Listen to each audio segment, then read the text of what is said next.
not inconsistent on size. They're very consistent on size. Yeah. It's just their size isn't consistent with their audience. Yeah. Like a large ain't a large. So this one is like super snug on me. I'll try it. What size is it? It's a 3XL. Can I try it on? Yeah. Let's do it. Because I am. That's a 3XL. I'm not a 3XL dude. Right. That's like they do a 3 or a 4XL is their biggest one they do. Right, and you'll fit. It's already a bit snug on the arms, right? Yeah. Oh my god, I'm massive. 3XL, is it? Yeah, right. Paddy, have you already been on the turkey? Because maybe the roids. The first one I ordered was an XL, and I took delivery of it, and I went to put it on. I was like, "That's going back straight away." It just doesn't. I mean, it's long, but oh wow. Shit, I'm huge. There we go. Good afternoon, everybody. Welcome back to the channel. Thank you so much for joining us on this fine Tuesday lunchtime, the last Liam and No Joe show before Christmas, which is in 2 days' time. It is. So it's Christmas Eve or Liam's birthday Eve. Liam's birthday Eve. And because it's close to Christmas, Joe has a over 10-hour round trip today. Oh. Yeah. I said to him, I said, you enjoy your time off? He was like, I was painting all day. I was like, all right, it's supposed to be off. All right, fine, whatever. He's like, tomorrow we're going up to see Tamsin's dad. Yeah. I was like, all right, okay, that'd be nice. He said, yeah, 10-hour round trip to go up north to see For one day? For one day to see her dad who's got Alzheimer's. I was like, oh, no. Just don't go. Just don't go and say you did. Oh, poor man. That's the sad part of Christmas out of the way, isn't it? Christ. Joe was like, no, apparently his partner really wants to go and see her dad. I was like, well, 10 hours. 10-hour round trip. Yeah. But he said it's going to be longer than that because they've got to take the dog with them, so they have to keep stopping for the dog. What he means is they're going to keep Joe's stopping for bad Joe. as mine, Yeah, so he's exactly. stopping every 2 minutes. Do you think Joe takes a dog with him so he has an excuse? Yeah, absolutely. Yeah. Oh, we got to stop for the dog. It's been 20 minutes, Joe. He's also counting which sort of takeaways at the services. Like, oh, there's a KFC at this one. We haven't done a KFC yet. Everyone loves a good KFC at the services. Fleet services are pretty premium. They're expensive though. Yeah, Expensive more for what it pennies. is. Yeah. Normally, when I go to Birmingham to get tattooed, I'm driving up there at like 6 a.m. There's a halfway services, Sherwell Valley services, and I have a breakfast Burger King. Oh, okay. 8 a.m. chicken Royale cheese. See, that's the thing. Like Burger King don't fuck about. They're like, I don't care. It's 8 a.m. You can have a Royale. You can have a chicken Royale cheese. So I can't. That's weird because I can't eat chicken for breakfast. There's something about it. I can have a regular, but I What get was a my beef breakfast burger. this morning, Toby? It was chicken again. Oh, chicken for me is not breakfast food. But I can go to Morrison's in the morning, right, to pick up my lunch and dinner for the day, and then they have a hot deli counter, and they have 4 chicken thighs, Chinese-style chicken thighs. Like that, breakfast, done. Sneesh. By the time I get here, it's still warm. Oh, Yeah. I guess in China it's not niche. Chinese chicken. it's so good. It's normally dog in China. Yeah. You Anyway, get done by the Chinese government. we are back. Joe isn't here today because he's on his Christmas break. He's off to see family for the day. So I am joined by both Toby and Mr. the Paddy for today's show and for this evening's show for the live game tonight. Toby's going to be doing the deck for the first time. I haven't taught it to him. No. I want to prove that it's not that hard. It's probably fine. Like Top Gear, how hard can it be? Well, that's it. As long as we have better luck than they then did. Yeah. And so because Joe's not here, I do the same thing I look for something to talk about on the show. Wasn't much, so I said to Toby, what do you want to talk about? And he wants to talk about 3D printers, Toby.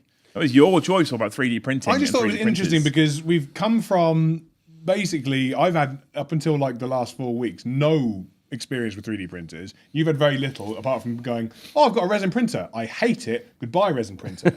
I don't know. Paddy, have you got experience with 3D? Liam printed me some shoulder pads. They're pretty nice. And I bet you printed them and went, I don't want to clean this up. Goodbye, printer. I didn't really, I did the printing, but I didn't do the printing. Liam pressed the button. Yeah, so my friend Gareth was here. Gaz was here. He was showing me how so he set the whole thing up. He set the whole printer up. He showed me how to use the whole thing. And the issue I had with it for ages is that setting it up wasn't that bad, actually. Setting it up was okay.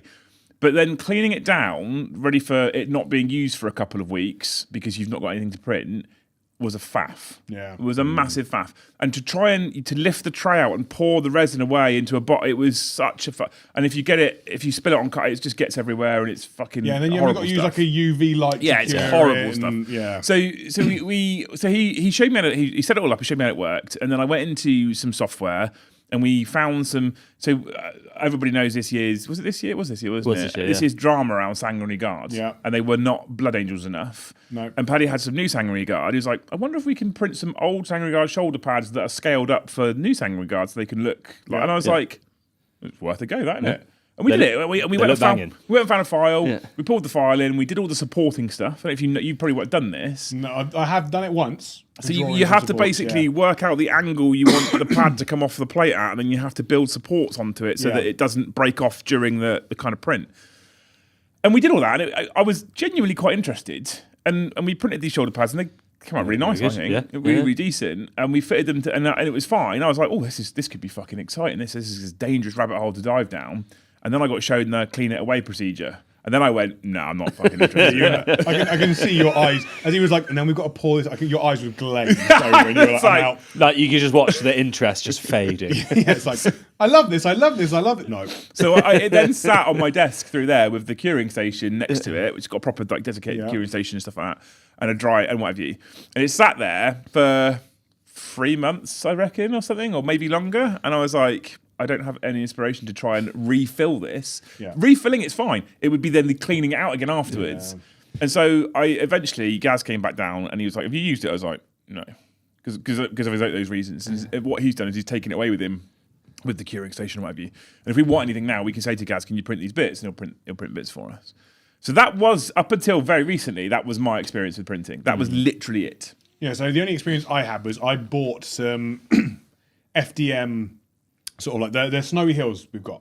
So I bought those on eBay. And I think I paid about 70 quid for a whole set of them for a table. Yeah. And I was like, cool.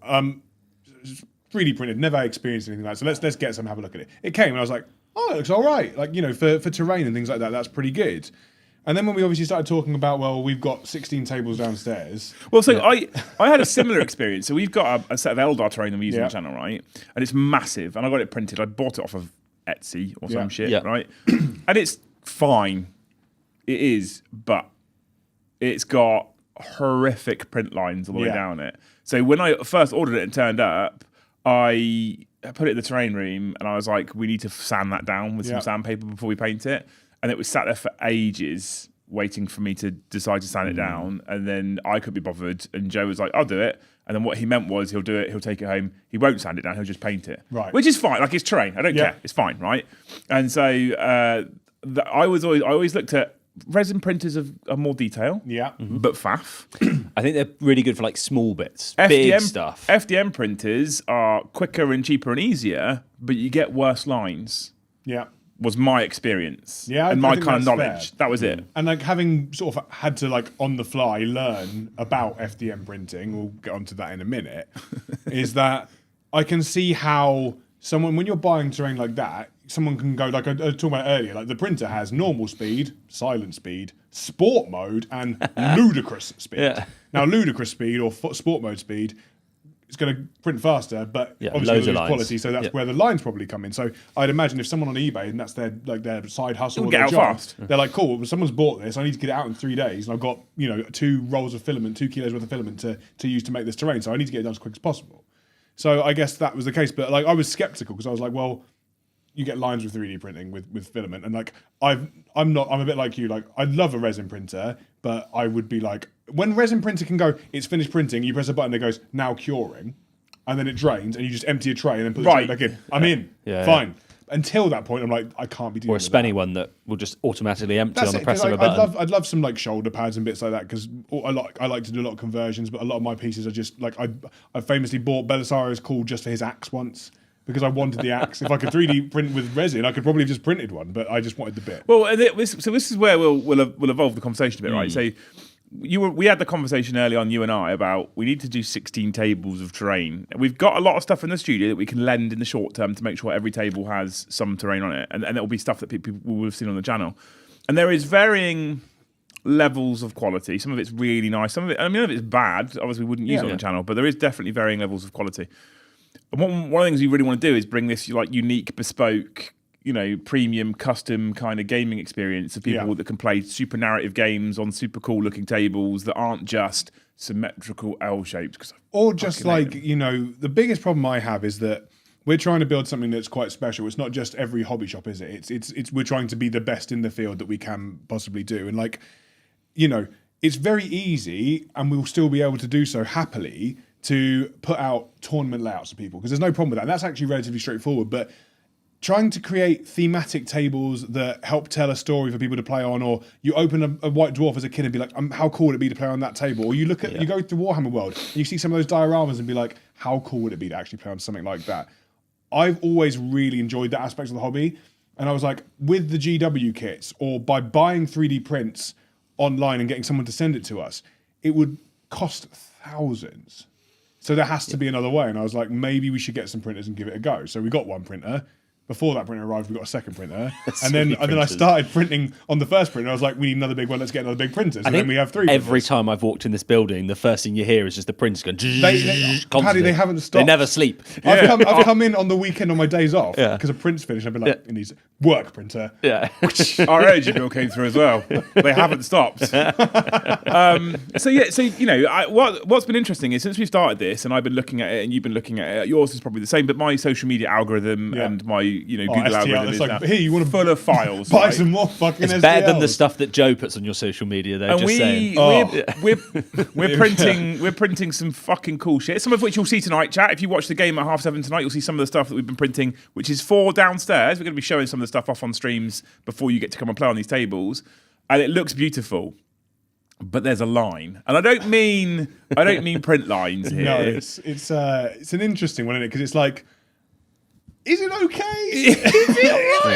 So one of the things we've done is Toby's printed this massive like bastion wall and gate looking thing. Yeah, so imagine reading, or like, you know, you may have done it on Audible, you might have read the books, you might just be aware of like the Siege of Terror, for example, or like the defenses of Hades Hive, or even like the defense at Bol from the Tyrannies, right? There's these massive, great bastion walls full of like gun weapon platforms. You've got Marine after Marine or Guardsmen like manning the walls and things like that into oncoming hordes of orcs or Tyrannies or Chaos Space Marines or whatever, right?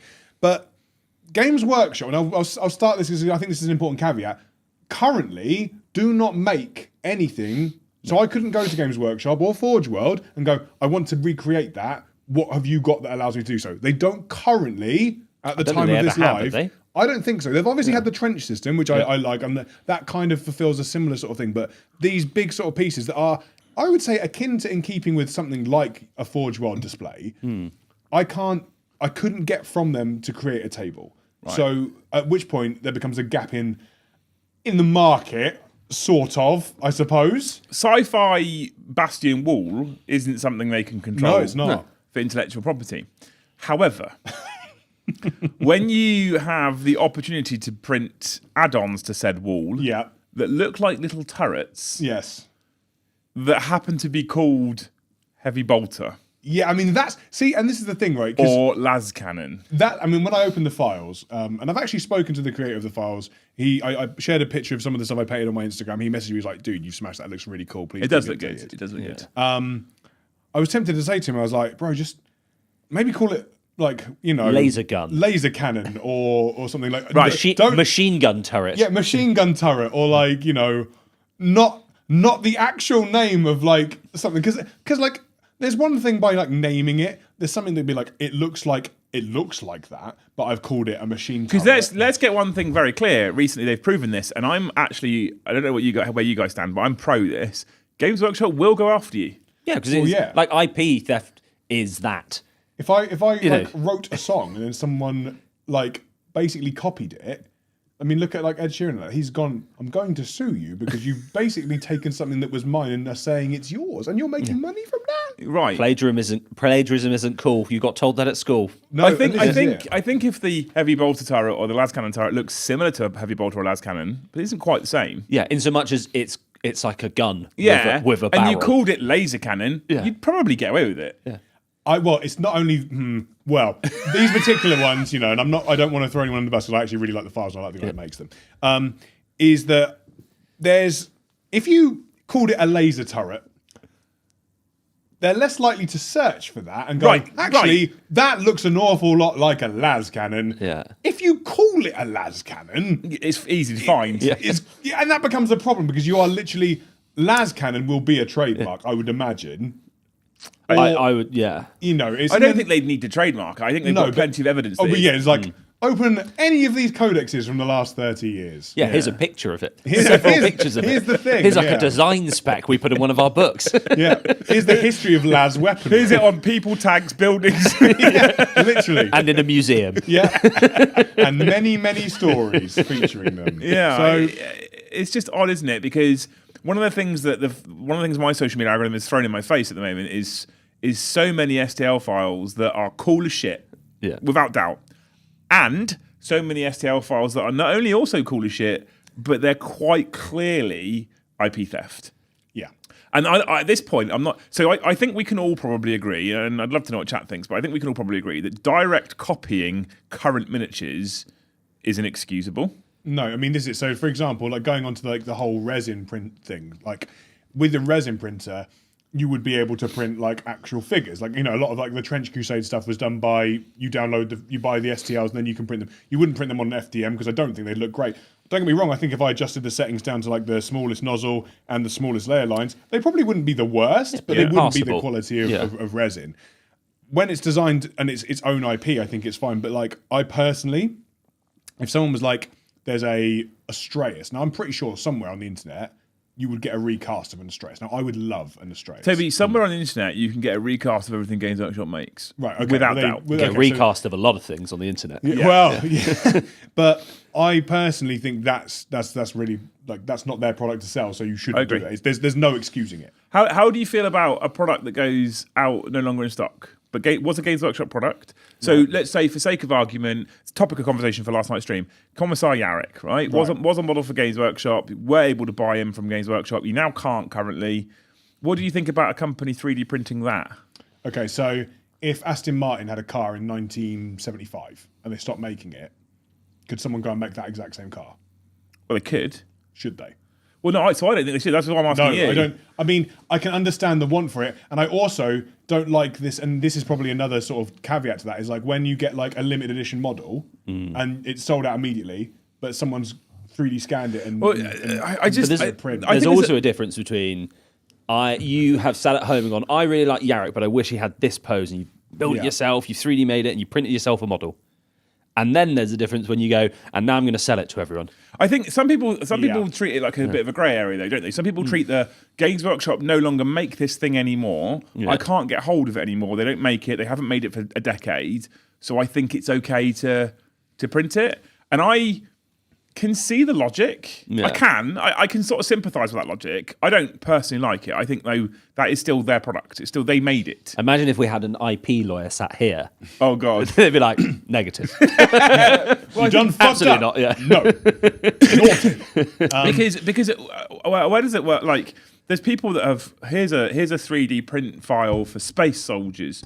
Well, they're clearly Space Marines. Yeah. They're in poses that the Games Workshop don't make. Yeah. But they're clearly Space Marines. So they're not cool Space Marines. That's going to come under like the inspired, right? Because there's a difference between if someone's actually designed something and taken elements. I mean, how many times? I mean, not you because you don't watch films, but you watch like a film with a science fiction film, and there'll be an alien in it, and you'd be like, that's clearly inspired by Ridley Scott's Alien. Yeah. Clearly Right, so but it's not. Or fan fiction, right? Exactly. You have fan fiction of books and So films. here's the rabbit hole I really like to tumble down, actually, because you and I had a conversation with some people on Friday about this from GW and how close some of these things are and how some of the legal teams are looking at it.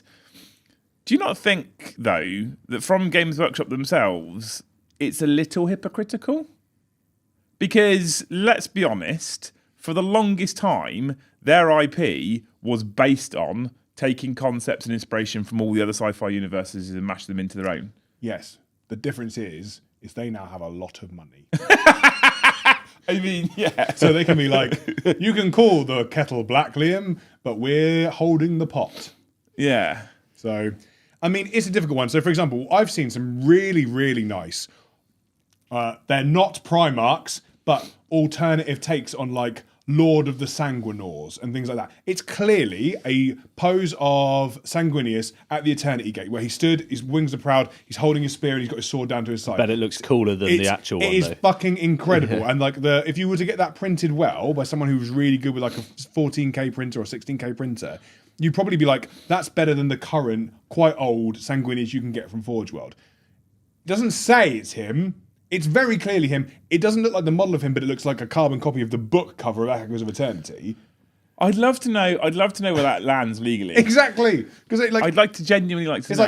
like, can you trademark like super soldier who's 8 foot tall with wings, a spear, and a sword, and long blonde hair? It's a long name, that though. Yeah, it's not very searchable. No, but like Lord of the Sanguine or Sanguinors or whatever like that, or like Lord of the Blood chapter, or you're so close to the line, but I think you're just on there because also you've been inspired by something. It's clearly supposed to be something, but it's not technically that thing. So we've commissioned artists, a specific artist, to be honest with you, a guy called Scrivo, who, if he's watching, because he sometimes does, is a legend, who's done the majority of our artwork for all of our T-shirts. So if you go on the merch page, we've got a bunch of like comedy T-shirts. Yeah. There's an Orc one, essentially. There's a Lictor one that's like our most popular. There's a couple of others. Now, what's interesting with those is they're very specifically, obviously, Games Workshop. Yeah. But they're cartoon adaptations of, which makes them distinct enough. And at no point in any of them have I used the name of the thing. So unless that name is a generic name I can use, like Lictor, because I can. Yeah, I checked that.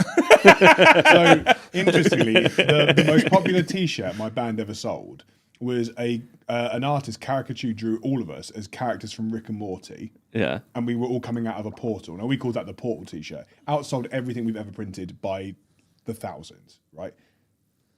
Never got in any trouble for it. Another band, however, that we knew had the North Face logo, and they just replaced the word North Face with their band name, and North Face sent them a cease and desist.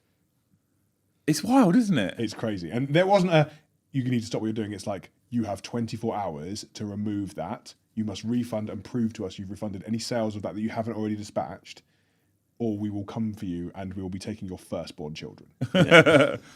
I just think, I mean, part of the reason why I don't like to use the names is because I don't want it to come up in searches, because I can imagine they've probably got AI computer search. Well, and that goes back to the Las Cannon Heavy Bolter situation, right? Exactly. It's like, I'm going to search. I'm Mr. Games Workshop property securing lawyer man. I'm going to search Heavy Bolter STL terrain. This here looks like a heavy bolter. It's called a heavy bolter. It's probably a heavy bolter. Yeah. It's also then probably a lawsuit. And then as I follow that rabbit hole quite shallowly, it's full of other things that are definitely yes, it's like, heavy bolter related to the Las Cannon you say. Las Cannon you say. It's interesting though, isn't it? Because they over the course of the last, I don't know how long, they've started going after lots of small creators out there. Lots of small people, small businesses. They're doing all kinds of different stuff. We work with Tree of Tales to make our battle boxes. Yeah. They got a cease and desist about some of their products because of logos they were using and names they were using. We work with Baron of Dice for our dice. He's had cease and desist over some of the dice that he's made, specifically the logos that he's used. What I find interesting is these companies are more often than not offering a product that Games Workshop don't, and essentially they're offering it in support of Games Workshop's main product. The battle boxes are designed to be used with your Games Workshop army. Yep. For a token set that you can't get anywhere else, right? No. The dice that Baron sells are designed to be used alongside your Games Workshop army. That's why they have the logos on them. Normally buy dice that they either don't make anymore or they didn't make in the first place. And what I find interesting about this is Games Workshop are going, nope, you're using our IP with just flat blanket stock. I mean, I think if I was to make a T-shirt with your face and name on it and started selling it, you're not selling it, mate. Yeah, I was going to say no one would buy that. But theoretically, right. That's your thing, but I'm selling it. You don't make that, right? I mean, if you started selling my face, I wouldn't be overly impressed. Oh, we've got news for you, Toby. Coming soon to the shop. I haven't shown you the Christmas Day reveal. I do think there's something though that if you don't defend your IP against some things, then it becomes a lot harder to defend it lately. So I think that, and this is probably boring legal chat, it probably ends up that you have to defend it against everything, or you then have trouble defending it against things that you really care about. Which I imagine, I can't imagine they take the greatest pleasure in the world in shutting down Mr. Baron of Dice. Well, no, and making him change his logo. There is an argument to suggest that if your product's good enough, you don't need to use Games Workshop's logos or names to sell it. Yeah. And I think a lot of people, it's very easy to bang a Games Workshop name on it or a Games Workshop logo on it because people will buy it. Well, I think sometimes, right, it's down to the marketing more than the actual product, because the product probably stands up on its own, but you're not going to find it.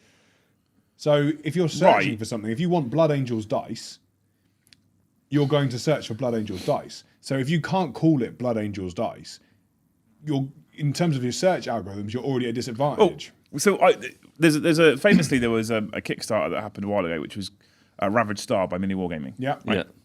And they did a couple of different model ranges, and they were making a game. And the first Ravaged Star model range was I'm going to say it, was the Chaos range. The right? Veil Touched. Veil Touched. Dave's Chaos range, right? Where Dave went, I love Chaos. I want to go to my own model designers and create my own minis. And he did, and they were distinct. They were his own stuff, right? Some of them were what they tried to do, and I kind of respect them for this, was they tried to make sure that certain models could fit certain use cases in 40k, but they didn't do it on purpose necessarily for the whole range. They kind of still were intending to make their own game. And the stuff was cool, loads of detail. In some places, I think too much detail, but that's what happens when not a multi-million-pound company designs models, and you let someone's creative brain, who's slightly mental, run with a design idea. One of the most successful pieces of content around that particular model range was mine. And what I did was I pulled up the Veil Touch mini range, and he never asked me to do this. I'll go on record now saying he never asked me to do this. But I pulled the model range up and just went, what could this count as in a Chaos Space Marine army? Yeah. Yeah. Because let's be honest, most people that are buying these models from, for example, Veil Touch, what are they going to use them for? Are they going to use them for Ravaged Star? Especially when Ravaged Star didn't have a game at the time. They're not using them for Ravaged Star. Models then game. Yeah. So smart. what are they using them for? What are most people buying Lord of the Sanguine for? They're not using it for the Lord of the Sanguine game. Yeah. Get right They're using it Quick for trademark it. Yeah. They're using it to play Warhammer, right? Yeah. Ultimately. So I did the video because I said to Dave, I was like, I want to do a video. I want your permission to do the video. But I'm going to tread the line or blur the line between your product and Games Workshop's product. And he was like, that you do what you want. It's your content. I've sent you the models. It's up to you. And I did it. And he went, that video performed incredibly. And that's because it was linked to Games Workshop. Yeah. So ultimately, if people are creating any kind of product and they can directly link it to Games Workshop's gaming systems, they probably know they're going to sell more. Yeah. And then I'm like, I don't know where I stand on that. I know it sounds weird to say this, but I'm like, on the one hand, I'm like, you should build your empire on your own power. You shouldn't build it on someone else's power. But on the flip side, all you're doing is enhancing the hobby. Well, this is it. So, and that probably goes quite nicely into the whole terrain conversation, because I don't want to just play on Imperial Ruins all the time. No. Contrary to most of the stories, that doesn't happen. A Tomb World isn't. There was a Tomb World awakening underneath some Imperial ruins again. It's always lucky that these buildings always fall down on exactly two sides. Yeah, it's like, those bloody, fucking engineers. Yeah, that's it, the engineers. So one of the tables I want to do after I finished a couple of these sort of like Bastion tables is this big Necron Tomb World one. I want some big Necron kind of like pyramid things, some like almost like Stargate inspired gate pieces and things like that, so that people can come and play, if you play Necrons, and be like, I feel represented, on my table. I could play on the Necron table. That's really cool. Currently, if I want to build a Necron table from Games Workshop, I have to go and buy the little sort of Tomb World pieces for like the boarding action style stuff, and I've got the 3 terrain pieces for the faction. Now, even with that, that's a pretty hard push to make a sort of like 60 by 40 table. Yeah. So if I want to do that, or if I want my faction represented, if I was at home and I played Necrons and I love Necrons, and I wanted to have a Necron-themed table, I can't do it. No. Yeah. And we've gone past the age. I mean, I'm also not that Blue Peter to be like, I'm going to make a Tracy Island Necron table. I love that Tracy Island. Out of like loo rolls and old shoe boxes. Made out of kitchen but tiles. What I can do is I can find something that's quite clearly let's say this in a way that isn't infringing anything, a skeleton alien science fiction Egypt-inspired board. Glowy green guys. Yeah, glowy green space pyramids, right? The aesthetic is there. The particular set that I'm using for the majority of that table, I would say, is further away than like the Bastion Wall stuff, because there isn't like quite so many. I mean, Necron little symbols, it's very difficult to differentiate those from literal hieroglyphs, right? Right, of course. So that's a little bit more safe. So where's the lines? Where are the lines? I mean, I don't know. So I stand on it like, currently, I don't think you should call it a heavy bolter, even if it's inspired by a heavy bolter. It can still look like a heavy bolter, in my opinion. I'd rather it did, if I'm honest, because it looks better on the table if it looks like everybody else's guns that are actually the figures. I would rather that every faction could feel represented in terms of battlefield. And if you're not going to supply that product, you can't really be too pissed off for someone else kind of going to do so. But then you can't call it Necron terrain. It's not. I mean, right? But you can't. What I'm saying is you can't. Logically, the line there is inspired. Well, you can't even say space Necron pyramids. inspired, can you? I'm only printing space pyramids. But surely, even if you go into the description of that item that's called space pyramids and it says inspired by Warhammer 40,000's Necrons, you can't do that. No, it doesn't. Because all you're doing at that point is you're putting those words in there for one reason and one reason only. SEO. Yeah, but so for example, like I've been getting STLs, and it's almost like when I was talking to my friend about it, they're like STLs are addictive. I'm like, it's like Steam. You go on Steam, you see like Command and Conquer, £2. Haven't played that in years. Buy it. 7 years later, you may play it. You're not though. Saul makes an interesting point as well, right? He says, I was at tournament playing against a 70 Berserker World Eaters list. He told me that he 3D printed most of his army. It kind of felt like shit when I'm sat there with an entire Games Workshop plastic Gene Silico army. That's interesting. I'm the same. I hate 3D printed copies. Yeah. Yeah, I mean, I'm not about it. I'm gonna be honest with you. Terrain and bits I quite like. Terrain's fine, but I'm gonna be honest with you. I don't even like it when there's proxies that are if you.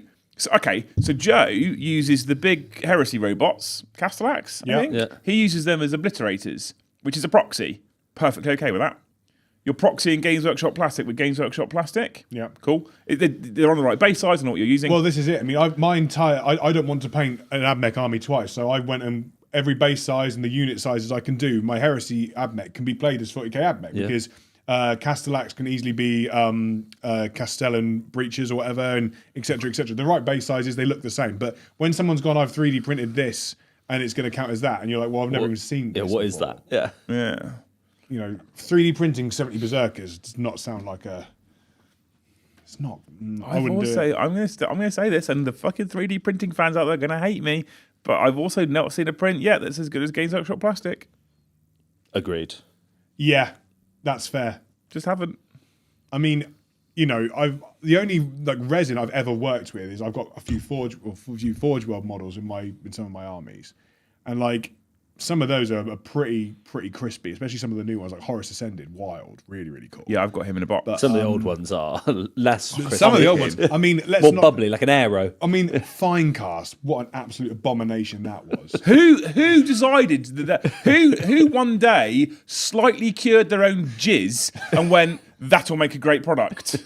Do you know? Right, I won't say which Games Workshop I was in, but this is how bad Finecast was. I went to the till with a Finecast Farsight, and the manager took it from me, and I thought he was going to scan it. He put it to one side and went, "Don't buy this." Don't buy this. And I was like, well, "I really want it." He's like, "It's terrible." And I was like, "That's a Games Workshop manager telling me not to buy their product." And you know how much they love selling stuff. Yeah, it's interesting, isn't it? High Marshal in the chat says Talon Desert Raiders. Here's the other thing as well, because like I'd like to do an Astra Militarum army of either proper Valhallans or Mordian Iron Guards. Oh, Mordian Iron Guards. I loved the Elysian drop troops. Oh, They were cool. Oh I was my God. I was looking at Garden Time and I was about to start buying it, and then I waited a couple of days and they'd gone. yeah. I'm glad I didn't start buying it. That would have been devastating. It'd been awful. It would've Here's been- my 100 points of guard. There's a guy that I used to play with who has a metal Morden Iron Guard army. Wow. And he started it after they were out of production, right? They were no longer in production. And he just was an eBay guy. He just trawled eBay to find deals on units of infantry to the point where he's got his whole thousands and thousands of points of Morden Iron Guard. Yeah. I'll do the same, but make it tank only. And I think it's incredible. I think it's amazing. And I look at that and I'm like, so it's hard, isn't it? Because I think I can understand why people might then print bits or even models to go, well, I want a Mordian army. I don't want fucking Cadians or Kriegers. I don't want to do that. And I kind of understand. And Games Workshop don't offer that product. But at the same time, I'm like, but they don't offer the product, so tough. It's still their IP. And I really seesaw back and forth on whether I think I am or am not okay with that. And if a person turned up to Hobby House with 2,000 points of Steel Legion, right, and they're all 3D printed, I really don't know how I'd feel. For reference, just to be very clear, I'm not banning 3D printed stuff from the shop. It's impossible for us to police. If you turn up, if you bought a weekend ticket and you turn up and we find on day one you've got 3D printed and we're trying to ban it, it's just shit. So we're not banning it from the store because we're providing you a gaming space. You come and play whatever game you want with whatever models you want. Ultimately, You can come play Ravage Star if you want. Exactly, absolutely that.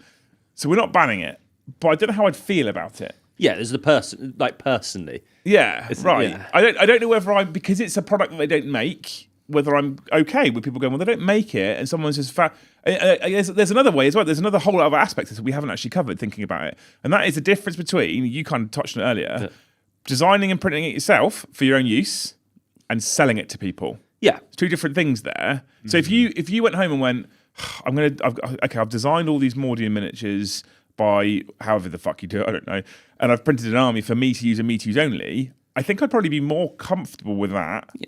Because at that point, you've put loads of time and effort in. No one's making any money off it. You're just having a good time with the hobby you love. It's like someone put in the chat earlier. Like it's like if you go and draw a piece of artwork of a Space Marine and you have it in your house. Yeah, sick. Yeah. That's cool. But when you then, I think I like on the where's the line? It's probably as soon as you start selling it. Well, yeah, because then you're profiteering off of something that technically isn't yours. Yeah, right. It's your analogy of selling your song again. So now we're diving in on the actual where's the line part. Interesting. Yeah. So if I was printing Space Wolf shoulder pads, right, for my Space Wolf army that I'm building this next year, because I didn't want to buy the upgrade packs because they're fucking expensive and I only want the shoulder pads. Yeah, I'm only printing them for me. I'm not giving them to anybody else. I'm not selling them at any point. Is that okay or not? I don't know. You need to ask a lawyer at that point because if they're carbon copies of there's shoulder pads with a wolf head on it. So but if it's a carbon copy, which then means you're not buying it, then I imagine someone would say it is. But then if you were doing a, let's say, I don't know, bear inspired Space Wolf army. So you were doing bear wolves or space bears. Space bears, probably. Space bears. Space bears. Yeah. Then you design like a shoulder pad, and it's quite clearly got the trim of a Space Marine shoulder pad, but it's got a bear's head on it. Is that all right? I think that is all right. Yeah, because that's completely different then. But what I'm asking about is the carbon copy of the Space Wolf shoulder pad. No, it's not, because they do sell that as well. But I'm not selling it. No. Technically, you're not, but you also, I mean, they can't stop you making it, can they? Right. Well, you personally have a cease and desist. Send us evidence you've melted your army. It's weird, though, isn't it? I want to see you with a hammer on your printer right now. Interesting. Yeah, I guess that's the argument of someone who's got, here's my entirely 3D printed army. But do you remember that guy famously who went to a tournament with a Necron army, and his Necron army was made entirely of sprue? I mean, I went to Warhammer World once. I've seen that. It's like little sprue men, only made out of sprues. Technically, he could play that in Warhammer World because it's all Games Workshop. We went to Games Workshop as well, and there's a friend of ours. This is a number of years ago now. This is pre-COVID days. Was it? Yeah, it was pre-COVID days. We went to Warhammer World for a Christmas get-together, and one of the guys had an Astra Militarum army, I think it was, and it was heavily converted. Yep. Every single model he had something from the original model. So he'd bought the original model, but then he'd kit bashed all kinds of shit from other literal toys onto these things, right, to create different looking Sentinels and what have you.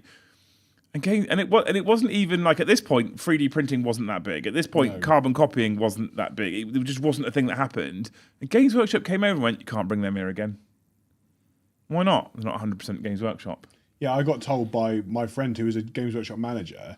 I was playing in a 500-point tournament. This is a couple of years ago, and you could still do stuff in the store. 500-point like weekend tournament for the store's birthday, and I had a lot of the Heresy resin heads. The upgrade kit from the Heresy head. I had some of those on some of my Space Marine characters. He's like, dude, I just got to double check. Like, you can't use those because they've got like 3D printed heads. I'm like, that's Forge World heads. And he's like, carry on. And I was like, that's wild. Yeah. Hey, chat, I would like to hear your opinions of this. The Super Chat's been quiet tonight. We've got one that's today. One's coming already. Tell us what you think about this as a topic.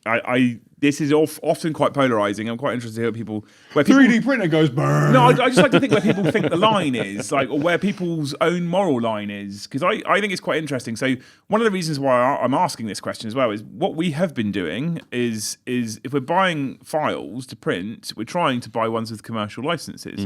Now, the ideal scenario for me is the perfect path is we print a cool table of terrain, we show it off on stream and say, if you want to come and play on this table, come to Hobby House. You come to Hobby House, you get to play on the table of cool looking terrain, and then we go, did you really love it? Because actually we can sell it to you. You can buy this terrain off of us. Yeah. You're not buying my painted one though, because no, quite right. supplied unpainted, obviously. Yeah. But that's a cool pathway to going. Cool. Not only have you played on this super incredible looking tabletop, but now you can kind of own it yourself. Which was fine until I find that bits are called heavy bolter, and I'm like, are we then in trouble?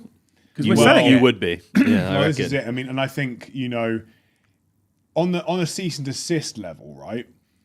Our investment is really minimal because the difference in a lot of these buying, for example, the Bastion wall set, I think was like £60. The commercial license was like another £60 on top. So in the worst case scenario for us, we've lost £60. We're still printing it for downstairs. And when you've got access to those files, we could be 2 years down the line and go, we want to run an event where every table is one massive Bastion wall and all the Imperial forces against all of the Xenos and Chaos forces. And it's technically one big game across 16 tables.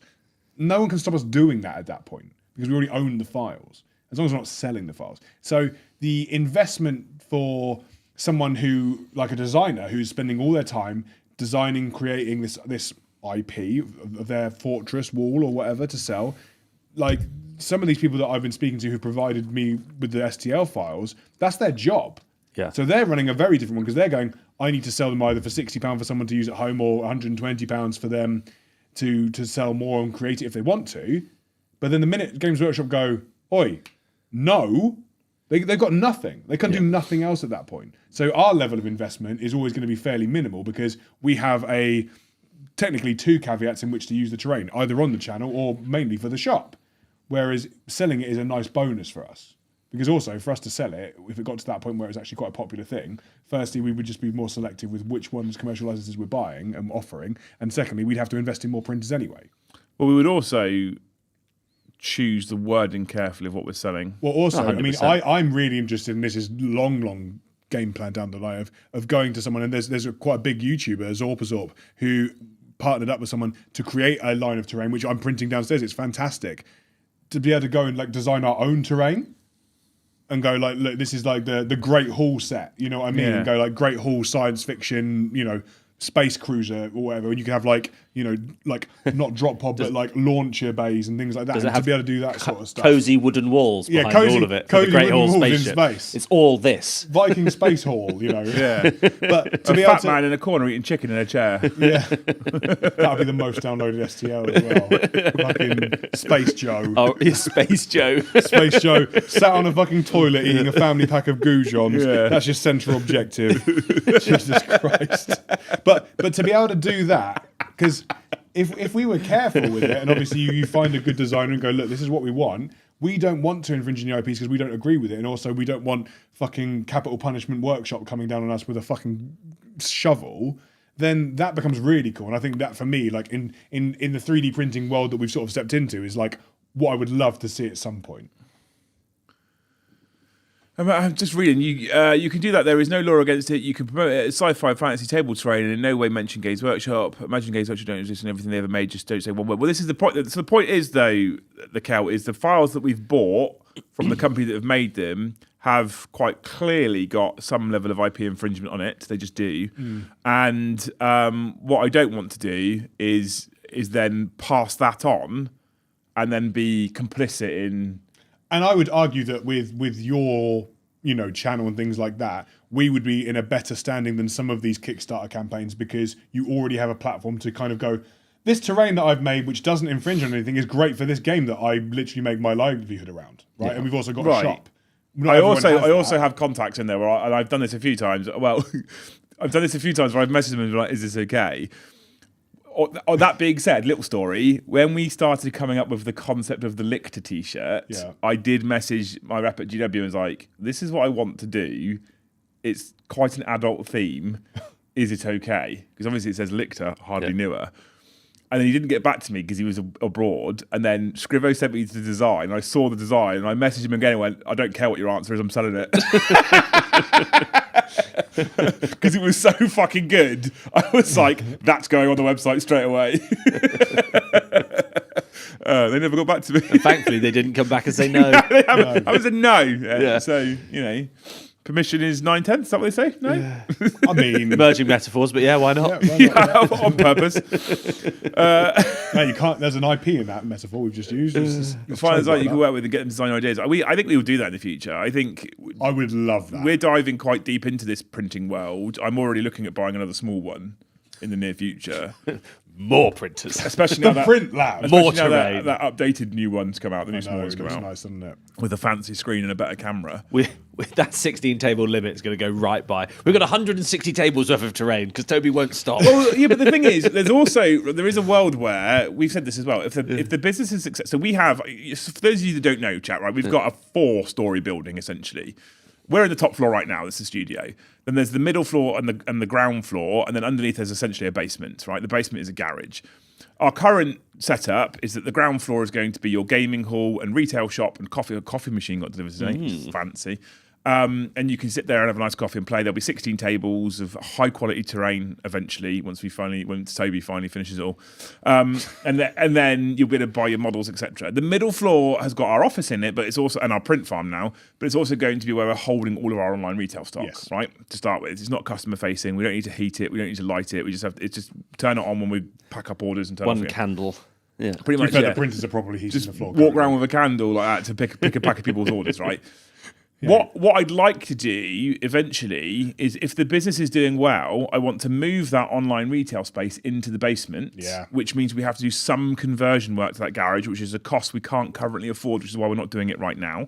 At which point, then we rip up the carpet on the ground floor, put down more LVT, and then we just get more tables built. Yeah, exactly. And the place is good to go. And there's rooms up there which could be like a D&D hall. Yeah, we've already got capacity. We've already got the capacity to expand the speaker system up there. Yeah. So the PA system will go up there and all the music can go up there. We've already kind of built that into the plan. That's the ideal scenario. So then we would have another 10, 15 tables upstairs. Yeah, at which point the staff room becomes the print farm, and the print farm currently has a chair in it. When someone's not working, they can sit in there. I need more room for the timeout room. Who needs a fucking staff room? Who needs a staff room? The printers and the AI will do all We'll the just jobs. build the print farm in the corner of that part of the building there. We haven't used it yet. Yeah. There's space right there, isn't there? It just can't be making noise whilst we're on air. Well, actually, it probably could. If I put like a little fake wall across with some sound deadening drywall, which I've got stored behind there at the moment because we had spare when we built the studio, we could probably knock the sound out and just have them printing up here. I mean, this is it. silent And I mode. think, it will take time because printing terrain does take time, but it also takes time to paint it and stuff. But to be in a position where you have so much more variety to play on, I think it's inspiring for actually your hobby as well, to know that you can go somewhere and you go, I'm not just going to play on that Imperial world that for some reason has always trashed. Yeah. Well, there's not even the bit that annoys me. At least if I went to a gaming space to play on that, I'm playing on plastic terrain. Well, yeah. I went to a place in Brighton. The name escapes me right now. A friend of mine, Emil, lives there, and he booked us a table. And you go in, and they said, "What type of sci-fi and blah?" Cool. And so they got this box of terrain out. It was all Games Workshop plastic stuff, and I was so happy. Yeah. And we set the table up as we wanted, and we just kind of scattered some terrain around and kind of made it balanced and put it on a battle mat. It looked great. Other experience, and that was, I can't remember the name of the place is going to annoy me because I was genuinely quite impressed by it. Other places I've been to, and you get a box of terrain, and it's just MDF L shapes and U shapes, Occasionally painted. Just occasionally. Sometimes they'll painted. use that weird texture spray paint where it kind of gives Normally it a bit of broken gravel. at some point, Yeah. and not been fixed. Someone sat on it and it's just snapped. And I'm like, I don't want to play on this. It doesn't look nice. Well, and so I think that what we're using 3D printers for, I can't see anyone having a problem with it. No. To print tables of terrain, even if we are skirting the line with Eldar-looking stuff and Necron-looking stuff, I just can't see it being... You can't buy that shit. I don't think they've ever sold Eldar terrain, really, have they? There was a little bit. That big gate. And the weird trees that were There was the around. weird tree set thing. Right, and then they had you tried building those, you would literally carve your hands apart. And then there was the webway gate, right? Yeah. And that was kind of it. And you can't make a table out of that. It'd be a rubbish table. But I remember you could arrange them in L shapes. I remember as a kid, we had some of the original starter boxes, And we had the little, I mean, about that big, little L-shaped plastic ruins. Do you remember the ones? Yeah, you used to get a set of 2 plus A tank trap. one fork tank yes. trap, one cross tank trap, and a bunch of barrels. Tonk trap. Right? A tonk trap, yeah. That was literally the terrain that my brother and I had. Yeah, I had a pack of that. That was it. It's good stuff, yeah. It was all we had. In fact, at one point, I think we had 2 sets of that. Yeah. We were using fucking bean cans and Pringle tubes, and we had this. Mum bought us this. Cereal boxes were OGs. Mum bought us this giant. This is fucking hell. She bought us this giant green felt mat, right? Yeah. To play on, and that was because our friends had some ply with this green felt like stuck down to it. So it was actually like the old, because everyone used to paint their bases gobbler green to put and so it looked, and so Mum was like, well, we're not buying the ply and we're not gluing it down, but here's a green sheet. And what we would do is we would stack books up and then put the sheet over the books. So you had the hill. So I had a hill. Yeah, I had because hills used to be a thing, chap. My mum bought me a roll of that. Games Workshop sold the green sheet of felt, and she wallpaper pasted it to a wallpaper table. Smart. So I had a little table. I just played on the floor. Yeah, we were on the floor with books. With books under a green cereal sheet. box. Didn't you in White Dwarf? Didn't you used to have like nets for like how to turn your cardboard box into like a building? And then you draw around it and stuff. Yeah. And then what used to happen is you used to put your model on the edge of the green hill that was on a book Just set, fall off. and it would, because it's all metal, it would just tumble down. I put the books under the rug as well. A classic. Yeah, you could teleport between ruins, otherwise you were just rolling. Yeah, because the top heavy metal model went boom, constantly. I mean, I remember like I miss hills in 40k. I miss hills. Yeah. I miss some hills STLs. I Can't miss, trademark a hill, Paddy. I legitimately, there's a couple of games that we've been on the channel recently where a lot of it's been since you've turned up and started setting up terrain. I really miss verticality in 40k in general. You got it tonight, chat. My game against Tom on your Admech terrain, where it was like all up and down and through. That was the great. stealth suit's like 3 stories high. Very cool. Get away, orcs. Right, we're going to jump into chat, see what they think as well. 2 of you legends have been incredible for gifting. Thank you so much. It's insane generosity. It is, in fact, we're celebrating my birthday tomorrow as well. Yeah, there better be a big target for tonight, Liam. Another year of Liam. If we get less than 500 tonight, that means that they like Joe more than me. Actually, I don't want the answer to that. No, let's not. Let's not do that comparison. Here we go. If you get less than 500, you get to keep the Hierophant. It's in the car right now. Oh, that's so cruel to Joe. It's in the boot of the car. If you get more than 500, you could get the Warlord title. If I get more than 500, I'll video myself snapping its legs. We'll just like get the hairdryer out and we'll warp it all the way around. I wouldn't do that. No. It was fucking expensive. It basically bankrupted me. I've got no money at the moment at all. And YouTube hasn't paid me yet. Is it not? No. I'll wait another week before I ask you for another 10 kilos of filament. Please, yeah. Yeah, it's my 39th birthday tomorrow. I'm into my last year before I'm 40. Sorry, you can have that 39th birthday a few times, mate. Yeah? Yeah, you keep rolling it on every year. On year. Yeah. And 39 plus 1, 39 plus 2, 39 We were discussing plus 3. the Mars bar situation for command points again today. Oh, no, we're not doing that. I was awake for hours. I said, can you imagine how bad it'd be if you used a command point, you still both had to have a Mars bar. So every time a command point... Can we use it for my flux dice? Well, I did think about... I said to him, we'll do it, but only if we can use Mars bar duos. I would be really reluctant to ever spend a CP. Then I moved on to whole Toblerones each time. I'll do grapes.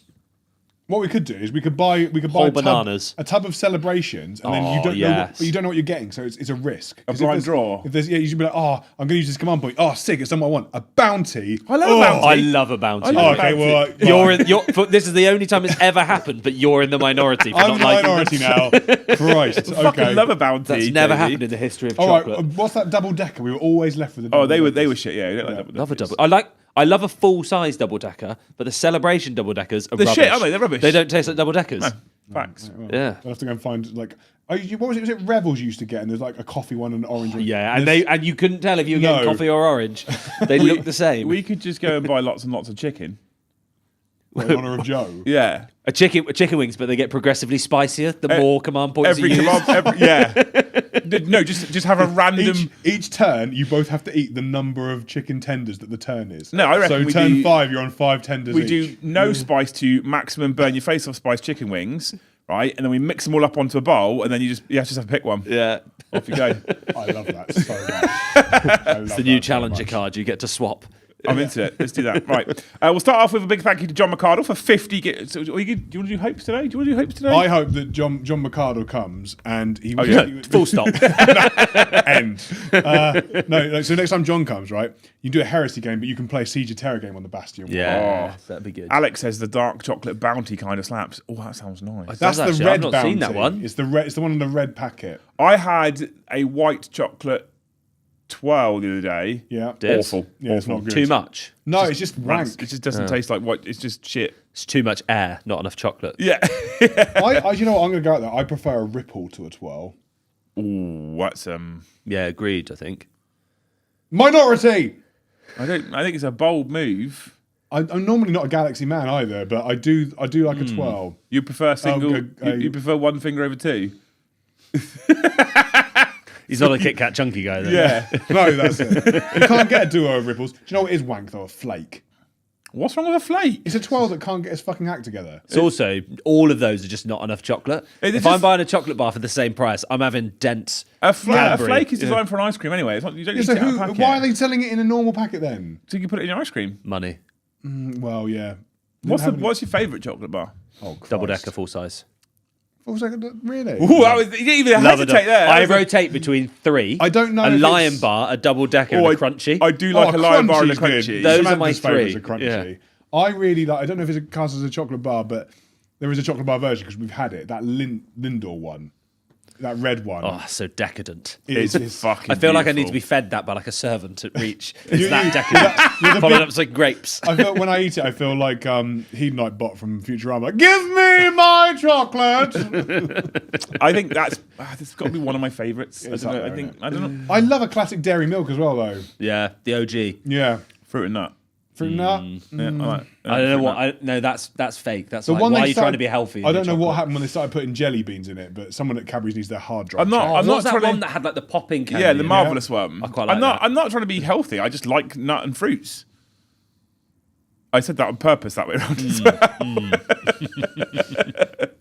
Yeah, I mean they're all pretty great for the most part. I don't know if there's I haven't had a toffee crisp in a while. I want one of those now. Toffee toffee- crisp. Now we're Do talking. you know, what about Caramac? Do you remember Caramacs? No. I've never had a caramel. It's the weird, like, it's thin, it's in an orange packet, and it's like a cross between milk, caramel, and white chocolate. Because the dragon says Kit Kat for the win. Tank says I'll second the double decker, but I have a real soft spot for the topic. English love to banter and shit stir their mates. Oh, of course we do. Yeah, Paddy is wrong and double decker. What the fuck? I agree. Yorkies. Yorkies? Yorkies. No, Yorkies. no. Out. The fruit Yorkies was alright. Do you know right? the problem with Yorkies is Yorkie is the Nestle dairy milk. What the problem or with classic Yorkie is that caramel. Yorkie went woke. It's going there. The gates open. We are in the Ark of the Covenant. We are through the looking glass. I used to fucking love Yorkies. Do you know why? Why? Not because they were good chocolate. Because they weren't for girls? No, yes, but no. The reason being is when we used to get ration packs. Oh, yeah, these were good. Right. These ones. When we used to get ration packs, when I first started in the army, you used to get ration packs. You get a bunch of stuff in your ration pack. You get a breakfast meal, a hot meal for lunch. You get like some pate, some shit biscuits, some hot chocolate sachets, coffee, tea, all that kind of shit, right? You get some tissues, blah, blah, blah, blah. And then you always got a chocolate bar, right? And it was this like non-branded, shitty chocolate bar. And it was always like, you put that in your pocket and you only ever have that if you need the fucking energy because the sugar crash is worse than the... And, right, It's you also end up- high fat. It's higher in fat than sugar, so it tasted weird as well. It tasted fucking weird, right? And that was what we had for the whole of basic training. And then I think I got my first exercise after basic training. I got my first ration pack through, and they replaced the nondescript chocolate. shit fat chocolate bar with Yorkies, right? And they removed not for girls, and they wrote not for civvies. Oh. Civilians. So you had special, So you had branded military Yorkie. grade military Yorkies, mate. Literally military grade Yorkie, and something was different with it because every time you'd open it, it'd have like a white powder over the top of it, and I can never work out what it was. Do you know it what that didn't is? taste right. It's That- old. It's chocolate that's got too hot and then cooled again. Yeah, that'd be what it is. Yeah. So Kaz Goth says Dime Bar and picnics. Oh, God. Get out. The Celt says Lion Picnics? Bars. Baltic says a Galaxy Ripple. I like a ripple. We were just talking about ripple over, bougie ripple over chocolate, that. 12. Dan has said a Galaxy Ripple's 10 times better than a 12. Yeah, agree. Sad times Yorkie go woke. Exactly. That's the point, right? The days we've lived in these days. Jeez. yeah. Do you guys get Charleston Chews in the UK? I don't think we do, do we? Charleston Chew. What about the caramel bars? Oh, like You know Cadbury's those Dairy Milk Caramel? No. You know the ones that are like red and gold foil packets, A granny biscuit. and they've got like the chocolate around the outside, Yeah. and they're just like layers of caramel So and that wafer. was always the thing They're that was left great. in my nan and granddad's biscuit tin. They're divs. Very, very like, during the war. Yeah, you had them and the Werther's original. See, like You're good to Dairy go. Milk, I can't Dairy Milk, Nonce nuggets. Dairy Milk caramel bars and stuff like that. I can't eat them because you bite it and then it's like this golden cum dribble sits down your chin. Oh, I'm not a fan of caramel, like liquid caramel and chocolate. No, it's not great. I didn't mind the caramel like chocolate buttons because it was a nut. It was only like a splash Yeah. of caramel at that point. Yeah, okay, I'm into it. Although at the moment, if I ever go to the shop for chocolate, all I come back with is Maltesers. You do, yeah. Fucking love Maltesers. They I are prefer good. Revels. Maltesers I didn't have for like 10 years, and I had one at. And I was They like, are the best in the selection box, though. Is the Malteser one? Are they like egg shaped in the? Yeah, selection but box? they've got like little bits of biscuits inside most of the chocolate, and you only get like 4 of them. But they need to sell those in full size. Have bars. you had the Lindt round red balls? Oh, Yeah, they're good. Lindors. Yeah. yeah, they're great, but they're a fucking mortgage now to buy a box. Yeah. We went to in Gunwharf Keys. There's a Lindt shop, right? And you can buy a box and you fill it up. And we and Sam were like, oh, yeah, let's get loads of these. And it was like £40. I know. Fucking mad, isn't it? But they have every flavour of them you can imagine. There, we had like chocolate, other chocolate, Yeah, slightly like- different chocolate. chocolate with a nut in, chocolate with strawberries. Here's a bar of chocolate that I can't remember what it was called. It was like Cadbury's chocolate, but it had bits of cornflake in it. Ugh.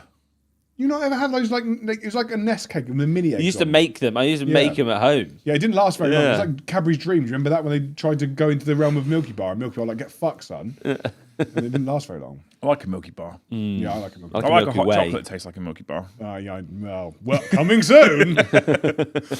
Anyway, that's a complete. Because of Dragons just says Maltesers make me shit myself. Brilliant.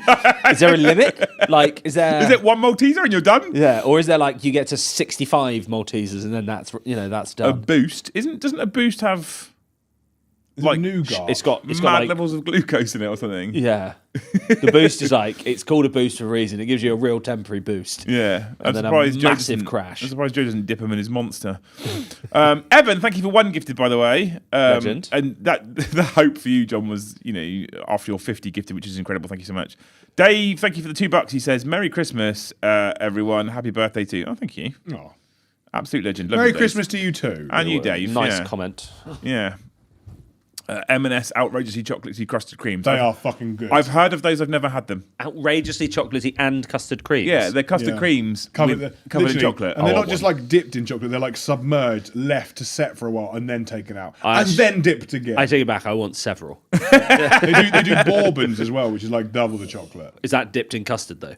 I don't think so, Paddy. There it could should be a be. gap in the market for that. Yeah. Oh, excuse me, Apocamoose. What a great name. Thank you for the $5. Curious how you feel about thematic printed proxies. My profile pic is my Magmadroth proxy for my Griffin-themed Fire Slayers, for example. So I'm about see. that. I've proxied things before because it fits a certain narrative for like an army that I've done. So for example, it is all GW parts, but my Seraphon, when they redid Seraphon in 3rd edition Age of Sigmar, there was like your celestial sort of like dinosaurs from space, and then there was like the Coalesce, which is like the dinosaurs from the realms. The realm one tends to be all the Saurus warriors and the Croxor and stuff like that. So my Slan was an Albinosaurus, so that fit more into my narrative because I didn't want a big frog guy. So I'm about it. I think it's all right. It's difficult, isn't it? It's if it's a proxy that isn't a copy, I think it's fine. Yeah. Even if you've bought the file from someone else who's designed it. That's it. I think if you design it yourself, it's 100% fine, right? Yeah. But I think that if what you're doing is buying files that aren't.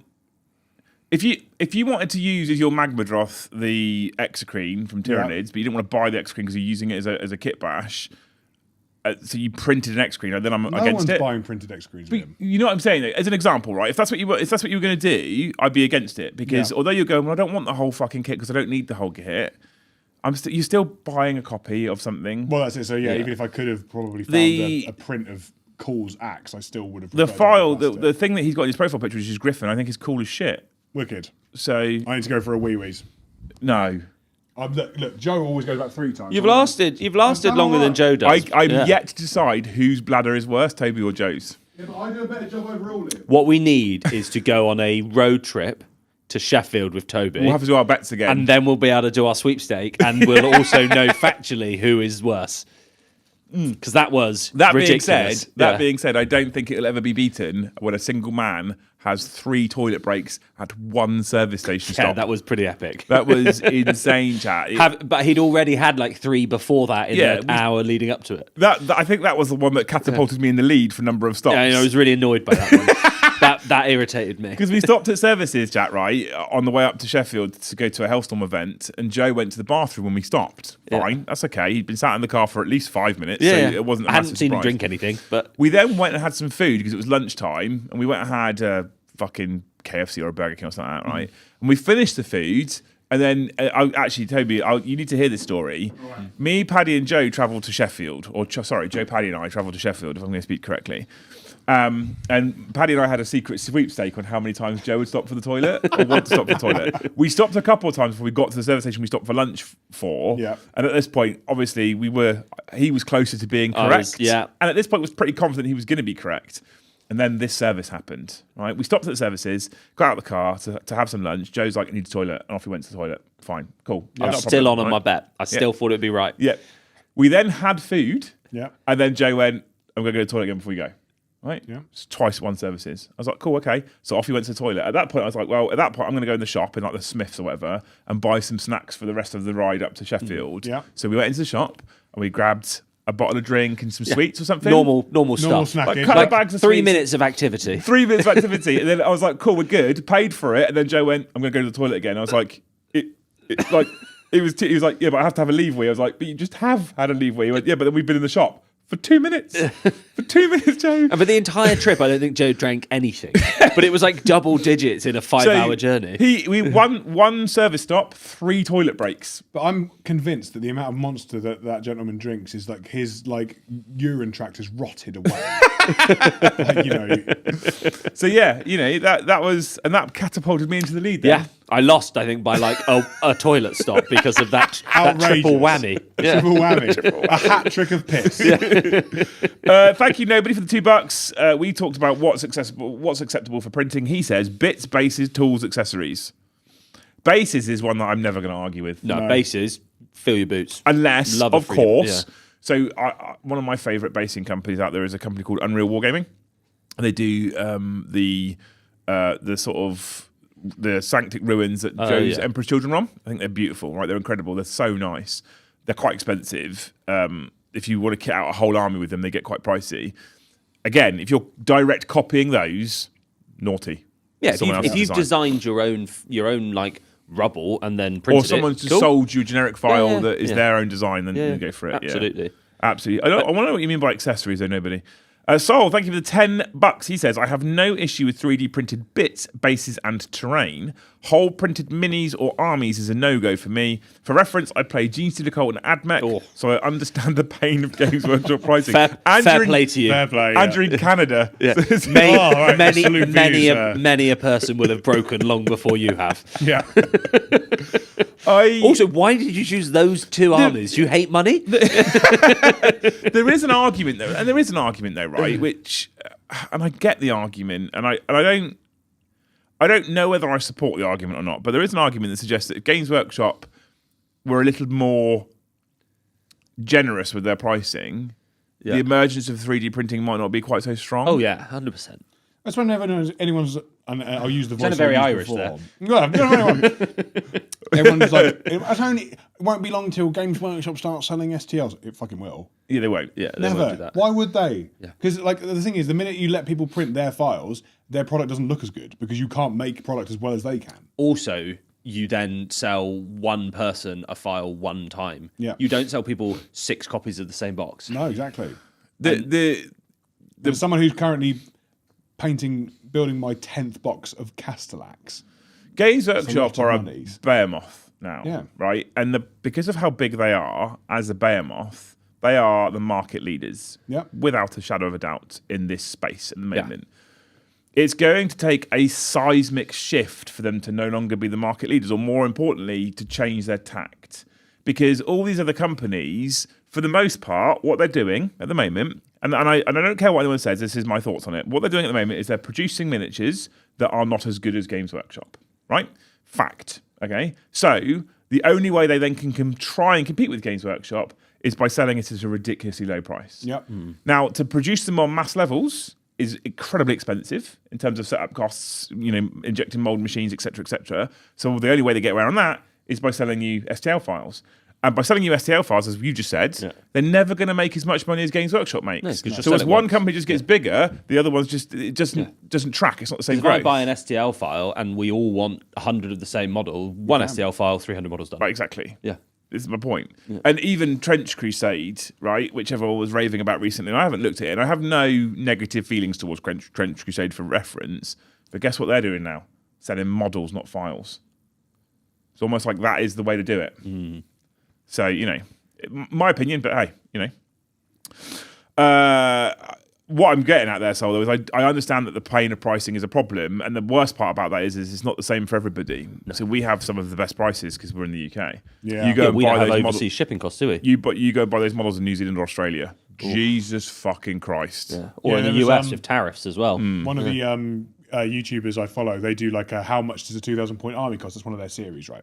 And they've just done they wrote a White Scars list, and it's quite funny. It's quite a good thematic list, right? Worked out about £800 by the GW coin in this country. 2,000 New Zealand wombat hellscape dollars. Yeah, we've done the exercise on the stream a couple of times where we've looked at the price of the box in the UK and we've gone and looked at the comparable price in New Zealand or Australia, and it's fucking criminal. Wow, it is criminal. What you should do is it'd be cheaper to get a plane over here, come to Hobby House, buy it. But I think people do. Like a lot of people genuinely will fly from Australia across the UK, and it's quicker and easier to get here than Nottingham. Yeah, well, the manager of GW Winchester says he has a guy that comes once a year that he knows from New Zealand who will just be like, toys, suitcase, bye. Give me your shop and I'm off. Yeah. Will you sell an STL of the head of the team? The heads, I assume you mean plural, because all of our faces mashed into one head would be weird. It would have many sides. It would, yeah. It would be like that Ossiarch Bone Reaper unit where they've got the 4 different heads and they can switch it around. It's going to be like Voldemort in the first Harry Potter film. Oh, God. The short answer, Josh, is no. I don't intend to sell heads of myself that people can put on their miniatures. Don't think that's a good idea. No. I don't want to see some of the places my head will be stuck. I'm not interested in Fulgrim's that. bottom and Leah's head just sat directly above it. Just grinning. Thank you, sorry, for the $10. Tank, thank you for $10. He says, I've acquired STLs of some of the DMG Minis Silver Wardens because the sculpts, particularly Dread Knights, just look better than Games Workshop offer for Grey Knights. I'm okay with this because most of my army is Games Workshop. That's fair. Yeah. Look, one of the things I want to get across to people as well is my line and Toby's line and Paddy's line are our lines. That's where we think the line is and where I wouldn't be comfortable or I am comfortable. That doesn't mean, for the most part, that doesn't mean I'm saying you are wrong or not. Well, this is it. Yeah. Everyone has to make up it's their your own hobby minds. at the end of the day. Yeah, ultimately, I still think direct copies. I always will think they're wrong, and you won't be able to argue otherwise. For me personally, but ultimately, you do you. I don't know what DMG Mini Silver Wardens are. I assume that they are their alternative version of Grey Knights. Is my guess. It would be to believe so. Yeah. I have in the past bought. One of my first dabbles into 3D printing was Swooping Hawks were really good. Yeah. And they were shit models because they were all fine cast, and you couldn't get hold of the metal ones because they were about £8 million, and the fine cast ones were awful. And I bought 3 sets of fine cast ones, and I gave up on every single set. They were fucking horrible. They were full of bubbles and shit, and it was awful.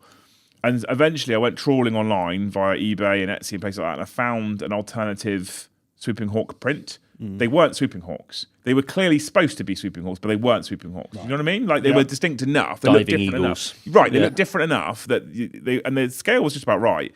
And I bought those, and you know what? They were better than Finecast, but they never saw paint. Yeah. I never even stuck them to bases because they turned up and I was like, they are better. But they're not Games Workshop. It's not GW plastic. I was going to say, but not all GW stuff finds paint. Well, no, quite. Yeah, it's a fair argument. But it was a case of I sat there with them and I was like, I never even put them together because I was like, they're nice, but they're not Games Workshop plastic models. Yep. And in the end, I just didn't use Swooping Hawks until they got a plastic kit. Yeah. That's literally what I did. But each their own, you know. Thank you for the $10, Tank. Love you. Thank you, Mike, for the $5. So I think conversion bits are fine, e.g. heads for guard or Space Marine pads, as it'd be fine if you use green stuff on it. Yeah. Yeah. Our Valhallans on the channel Yeah. is all plastic Games Workshop bodies, with the exception of the heads, which came from Anvil Industries. I That think they're sounds called. familiar, yeah. Anvil Industries do some incredible human bits. And so there's a bunch of human bits that look like about they the would right be scale. Yeah, they're about the right scale. They look like they wouldn't be out of place in a snow-based fighting environment. They're Valhallan heads, is what they are. They're not called Valhallan heads, you know. Yeah, and they probably also look good in historical games as well, right? They do, yeah. Anvil do some great bits. I had a bunch of heads with gas masks and the old World War One Nice. Brody helmets on. Yeah. And they were fucking great as well. I was putting them on old Cadian bodies, and then they Games Workshop went, here's a whole new Cadian range. I was like, fuck. It's like they knew. Yeah. But yeah, conversion bits I think are perfectly okay. Especially, like, I'm more than okay with conversion bits if 95% of the models Games Workshop. Yeah.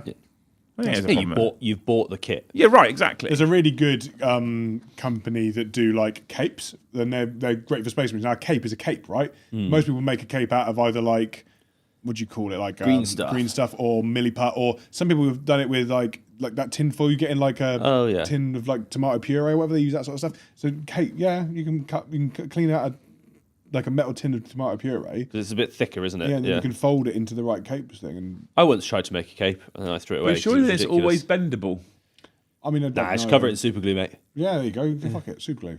Why not? Just make it out of super glue. Yeah, just Just super dry. glue. Have you ever super tried glue. making stuff out of green stuff? Yeah. So the demon princes, I Yeah. filled in the skeleton demon guy from Sigmar and made that into flesh. That was cool. I liked that. Then I tried to make a cape and I spent about an hour on it and I threw it away. The trick with green stuff that you need to be smooth is to do 50-50 mix of green stuff and milliput.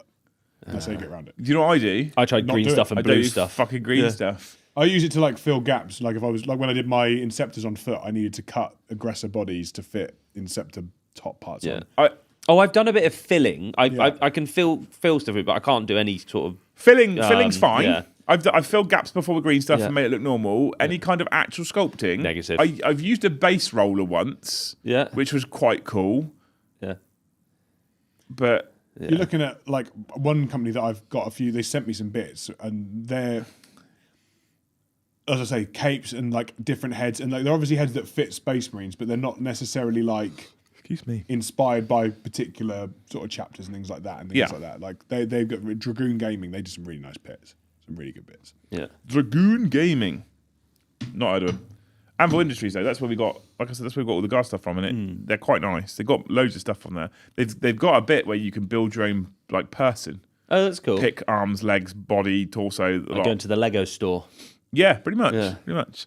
And so thank you so much for that $5, Matt. Thank you, Matt O'Reilly, for 50 gifted. Oh my God. Two absolute big dogs in the chat. It's a good job. What was my birthday would be a disaster right now? I know. Well, Matt O'Reilly, I hope that when it gets to Christmas Day, you get such a good present that if you never have another Christmas, you won't mind. Oh, It's pretty good. That would be a big old present. that's a big old present. Yeah. Well, what sort of present would that be for He's you? from Australia, For right? me, What would be a present that you would get Yeah. that would mean that you'd never care if you never got a present again? If you're in Australia, it's like a box of intercessors, right? It's that expensive. I'd quite like a rocket ship, A rocket ship. Okay. like a space car. Or Okay. something. Cool. Or another 8 printers. What about 7? There's you'd quite a you'd feel hard difference. done by I that. know. I thought there's quite a difference between a rocket ship and 7 printers. If I had 7 printers, I could probably print my own rocket ship. Yeah, that's Well, maybe, true. yeah. Yeah. Wouldn't be Small very parts. space proof. Do you have a thing that would be I don't care if I never have a Christmas ever again? Actually, do you want a nice house? I was about to say like a sick house on the beach. Sick house on the beach. None of these average houses No, not on the beach. It's got to be a sick one. Yeah, it's pretty Sick, yeah. bruh. I want it to look a bit like Tracy Island meets Iron Man's house. I don't know if I'd want a Tracy house. Island meets Iron Man. I don't That's know a if good house. I don't know if I Yeah. want a house on the beach nowadays, though. What with coastal erosion going on and That is a sick house. It's got a big beach. I'll put coast defenders in there. Yeah, for my okay, birthday present good. to end all birthday presents. perfect. Yeah. I'm here for it. So thank you for 10 more bucks. He says you should look into the BFG IP lawsuit GW lost. It was one of the reasons BFG was cancelled. Battlefleet Gothic? I assume so. GW tried suing a company that was producing minis that Games Workshop created rules for, but Games Workshop never made the minis. Interesting. That's an interesting thing that happened with early Heresy as well, because the big black books of Heresy, they'd be like, here's the spoiler squads you can use, here's X, Y, and Z, here's loads of characters. Do you remember, like, back in, like, 6th ed, 5th ed, there'd be characters in your codexes that didn't have models? Well, like the Thousands and Sorcerer and Terminator armor, who still doesn't have a model. And is in the codex now. There is a theory that a lot of what they've removed is to do with this issue. Yeah. I don't know how true I think that is, but there is a theory that a lot of the models that have been removed, or the units that have been removed from codexes over the course of the last edition, is because we don't make models for them. So, as per that super chat, we can't defend our IP because we don't make models for them. But we are making rules, so like you should be able to play it. Yeah. If we don't create it, someone has to. So by not having the rules, you have no reason to create the models. There's no argument. And you also see stuff getting. I wonder whether this is also the box locking of weapons options as well. Could all stem from the same place. Well, the thing is, the box locking of weapon options has also been kind of sporadically applied. Yeah. Chaos Terminators versus Tau Crisis suits. Yeah. Because you don't. Well, no, they're both box locks now, aren't they? Crisis suits aren't box locked, are they? Yeah, they are. You've got enough. If you want to go double fusion on every single suit, you've got enough in a box. I'm pretty sure you do. I don't think you do. I don't think there's enough to do not the fine. One of the types. It might be the fusions that you don't have enough for. I think Paddy's forgetting because he's magnetised everything like a lunatic. Correct. ready for us to get those sweet new crisis suits. Yeah. Nezzy says, Matt, if you die, I hope it's a good Christmas. That's how I heard it as well, Nezzy. Yeah. That's what I thought. Yeah, well, we're going to roll on past that one, Matt O'Reilly. That's what I heard when David was like, I hope it's the best Christmas. All right, Matt never O'Reilly. have another one. Therefore, your Christmas. I hope, Matt O'Reilly, on second thoughts, that you have a shit Christmas, but infinite supply of biscuits. That sounds like a good Christmas. Yeah. There you go. I hope you never die. Thank you, Tank. Thank you. Excellent reference. Thank you. Oh, you got it straight away. Die. Thank you, Tank, for 5 gifted memberships. Tank, I hope for Christmas you get the Christmas Day reveal is a model that you were considering having to buy a 3D print of, but now don't because GW made it really nice. Thematic. He's brought it back around. On point. I love that. I love that his help is better than Matt's, and he gifted 5. Predator says there's not enough to double weapons of any of the options.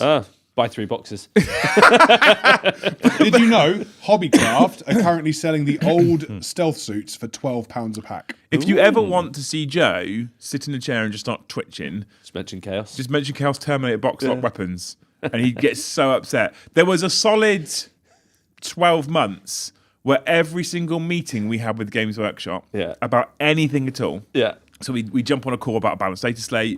We'll jump on a call about an update that's coming out. We jump up on a call about a set of new rules that's coming out, whatever.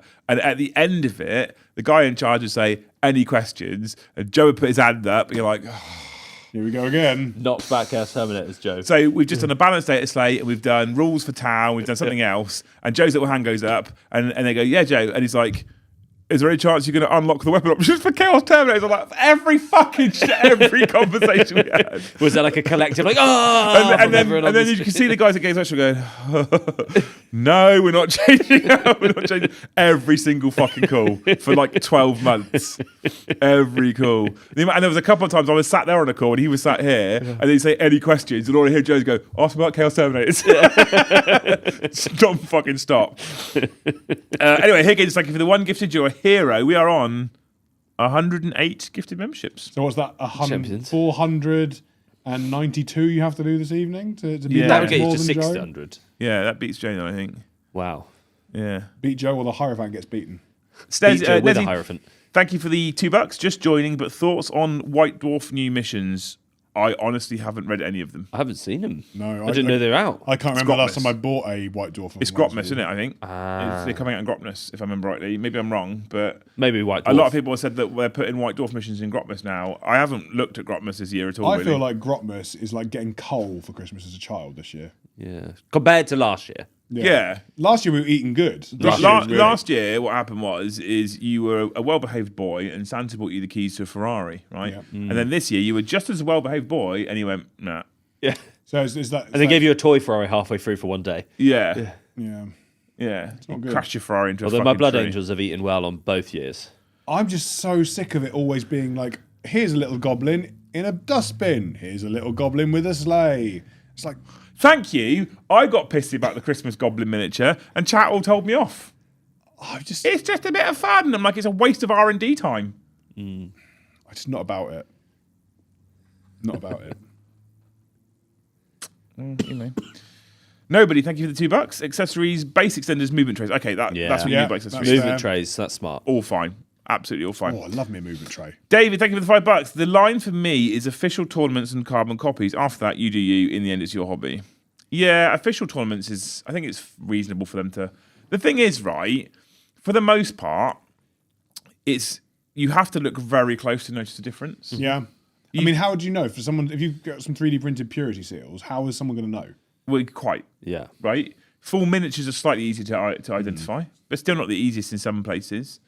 And if people spend some time with a bit of sanding and cleaning up, you can really, you can really make it look nice and smooth. And there's a couple of times I've been like, and I've had to really go, that's a fucking copy. That's not a real one. Yeah. It takes a lot of time. So one of the reasons why I'm not policing it at a hobby house, right, is because how do we do that?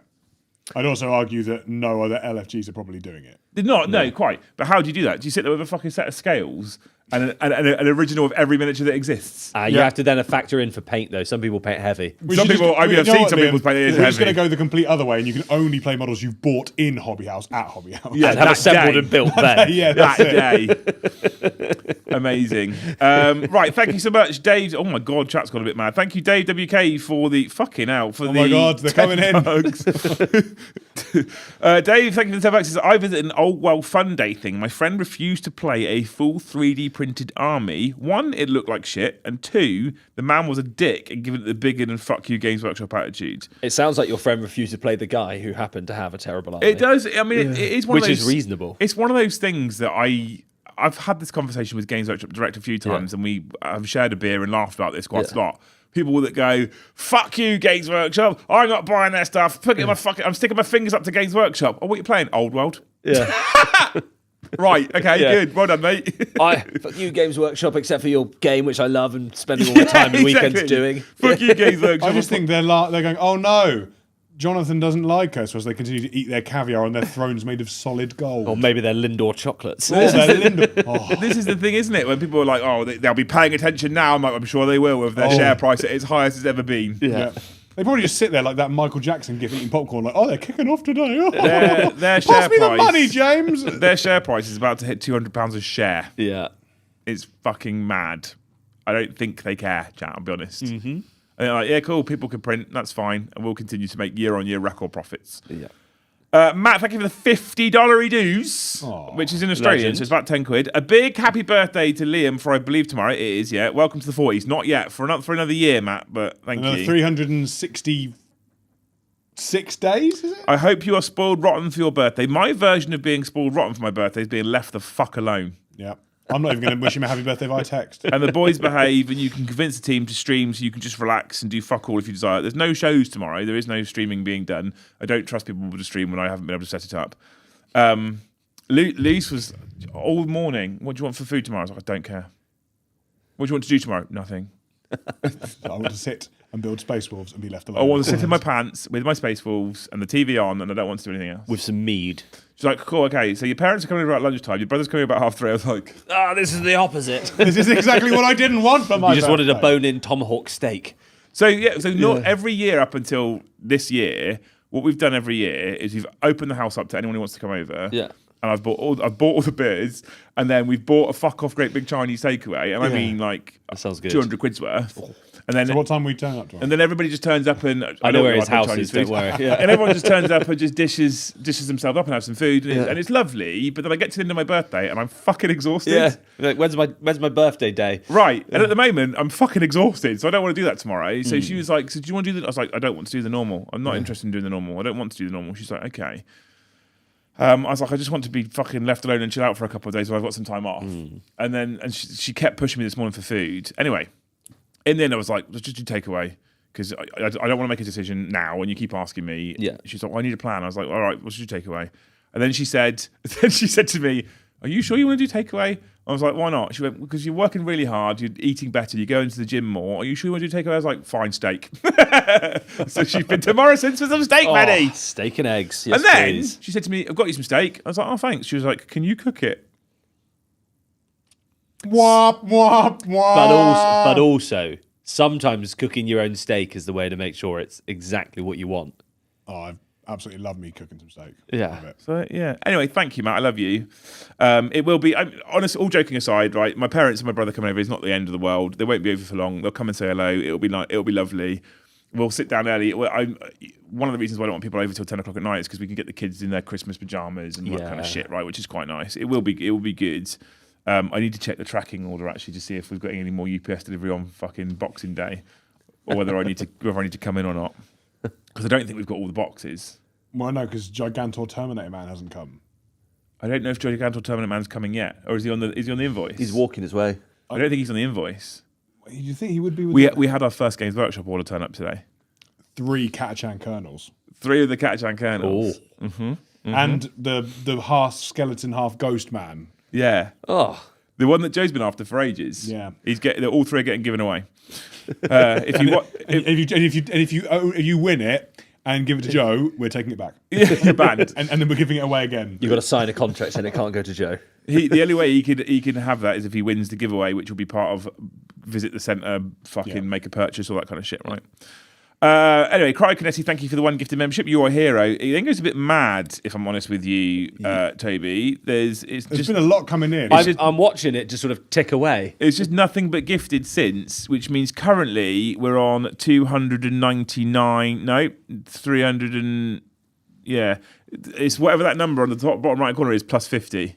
Solid. Well, you said to me at the gym 305. yesterday you'd been eyeing up a war hunt. I did. I joked yesterday. I was like, if we beat Joe's members target on Thursday, I'll buy myself a Warhound Titan to beat his Hierophant. And then we could fight it into the town art, and we could have.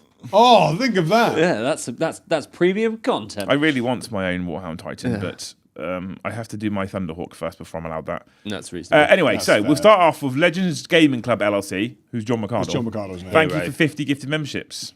Oh, fucking hell. Okay. Well, You've already wished him to come. I so there we are. hope. That's it. I mean, it's all down here from here, John. I hope that Legends Gaming Club next year wins a contest where you get loads of really good terrain. And it's pre-painted. It's all really nice. Doesn't infringe any IPs, and you can have some really good games on it. And you're officially recognised as the biggest Legends Gaming Club. Yeah, In America. Yes. in America. Yeah. Yes. He wants to. Well, I used to talk to you about that anyway. He asked me not too long ago if we could sister up with their club abroad and do something cool. You know, like how towns have got like that twin. Twinned with, You do a yeah. little sign. And I was like, there's got to be a way that with things like Discord and stuff like that exist nowadays, there's got to be a way where we can build a relationship with the 2 clubs and do some cool shit. You could have competitions within the clubs to compete against the twinned organisation for who's had the most games played or something like that. But I hadn't. This is not the first time I'm giving Toby this information. By the way, it's a job for you. Yeah, here's a problem. Good luck Live on fixing air. that. Yeah. Toby, what I want you to do is make 2 gaming groups that are across quite a large expanse of water, basically and the same time. thing. Yeah. No. It's just finding cool ways to interact. Yeah. So we can do. Like, for example, if we did a painting competition, then they could judge ours and we could judge theirs. Things like that. We could run a league. Obviously, they're only going to play them, they're only going to play us, and then John can come over and play them both. Things like that. Cool things like that. I think it'd be cool. We've got Shite Can't, which is supposed to be Shit Cunt, No shit. which is Matt O'Reilly, who's gifted 50 memberships. Matt back in again. Matt's back in again. This is a Now he's- competition between the 2 of them. Now he's hoped that you've undied. So Matt, I hope that you actually gain the ability to never die. Oh. But you also don't ever age past 52. That's a That good sounds hope. like a curse, though. It's quite a strong hope, though. Yeah. And then I say thank you, Matt O'Reilly, for another 50 gifted memberships. And when you get to age 52, when your partners get to 52, you get to re-roll the dice and choose a new one. Or can you allow them to also pause? Has he gifted any more? Oh, this is the next one, Fairs is. Matt then super chats $20 and says, "Okay, well, enjoy the Band of Brothers marathon." Now that is something that will probably happen. That will. tomorrow. I mean, that's exactly what I said to you. And we discussed it was a Christmas thing because there's a lot of red. Are we going to the gym in the morning? We can go to the gym in the morning. I am going to the gym in the morning. What time are you going to the gym in the morning? Once I'm awake. Smart. That's more Hard to do difficult before for me. then. Can we go at 10? Yes. Because I can do my other gym at 9 and then come from there and do other We gym. can do it at 10 because then I'll be home at 11:30, 12:15. Yeah, An arm blaster tomorrow as well. great. He loves the My arm blaster. favourite. doesn't he? So I'll go and do my normal gym first, and then go from that gym to other gym. Yeah. Double gym. Lucky Second Jim. Yeah. Sucky gym. Second gym. You Second gym. You're not sucky gym. Jesus Christ. And then thank you, Legends Gaming Club, for another 50 gifted. Oh dear. John, I hope that when GW release a load more Heresy minis, you get a commission one army, get one free for all the new models. That means both Matt and John gifted 150 each. Legend. No, I lied to you! I lied to you just then! Oh, we're rolling the dice again. Here we fucking go. Chapter Master Bullsack, who's also John! Because Legends Gaming Club's clearly now in the fucking... Oh, John's put himself in jail, hasn't he? This one has the greatest avatar picture of all time. Anyway, thank you for 50 gifted. Oh, I'm really fucking scraping the barrel here now. I hope, John, that you just have the best fucking time. Vibes, man. But just ever. I think for the rest of your life, John, I hope nothing but happiness and health for you and your family. I don't think Joe's ever given up this quickly. Toby's not touched Joe's holy trinity, though, of food, sex, and animals. Not yet, no. Yeah. The worst is when they're all in the same home. I'm aware that I probably got to do this later as well, so... Yeah. So how many off being more liked than Joe are you now? 341 currently, if it's that. Oh no, and more. We're definitely they're still going. If we're looking at the Joe birthday day and your birthday day, at half time we're well ahead. At half time we're ahead, yeah. Oh my But we God. won't have a weak second half. Oh well, that depends. I'm dressing as a Viking Space Wolf man. Nice. I have a tunic. A tunic, eh? I have a tunic and a fur pelt. I'm not dressing as a demon. I never dress. That's a big chicken thing. I never dress up, and I thought, it's my birthday. Fuck it, why not? It's almost Christmas. It's your birthday. Yeah, if that doesn't bring in another 300 gifted, I don't know what is. Which actually isn't all that great, because I was like, I could do something cool, like another Hierophant type thing. I was like, actually, I'm not streaming tomorrow, which would be 100, and I'm not streaming on Tuesday, which would be 200. So that's 300 gone. Yeah. So this is just covering my days off, basically. Yeah, so let's just get to 700 and then I can have a fell blade. You ready to give Matt another? How does this keep happening? Matt O'Reilly, when you get to age 52, you can now choose whether your wife also can stay at 52 forever. Or get younger?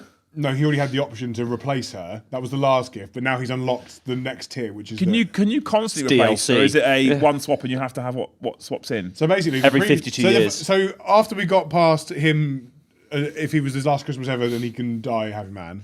Then he's never dying, but he gets to the age of 52 and he never ages again. Then he had the addition of, at the age of when his wife or partner reaches 52, he could replace them.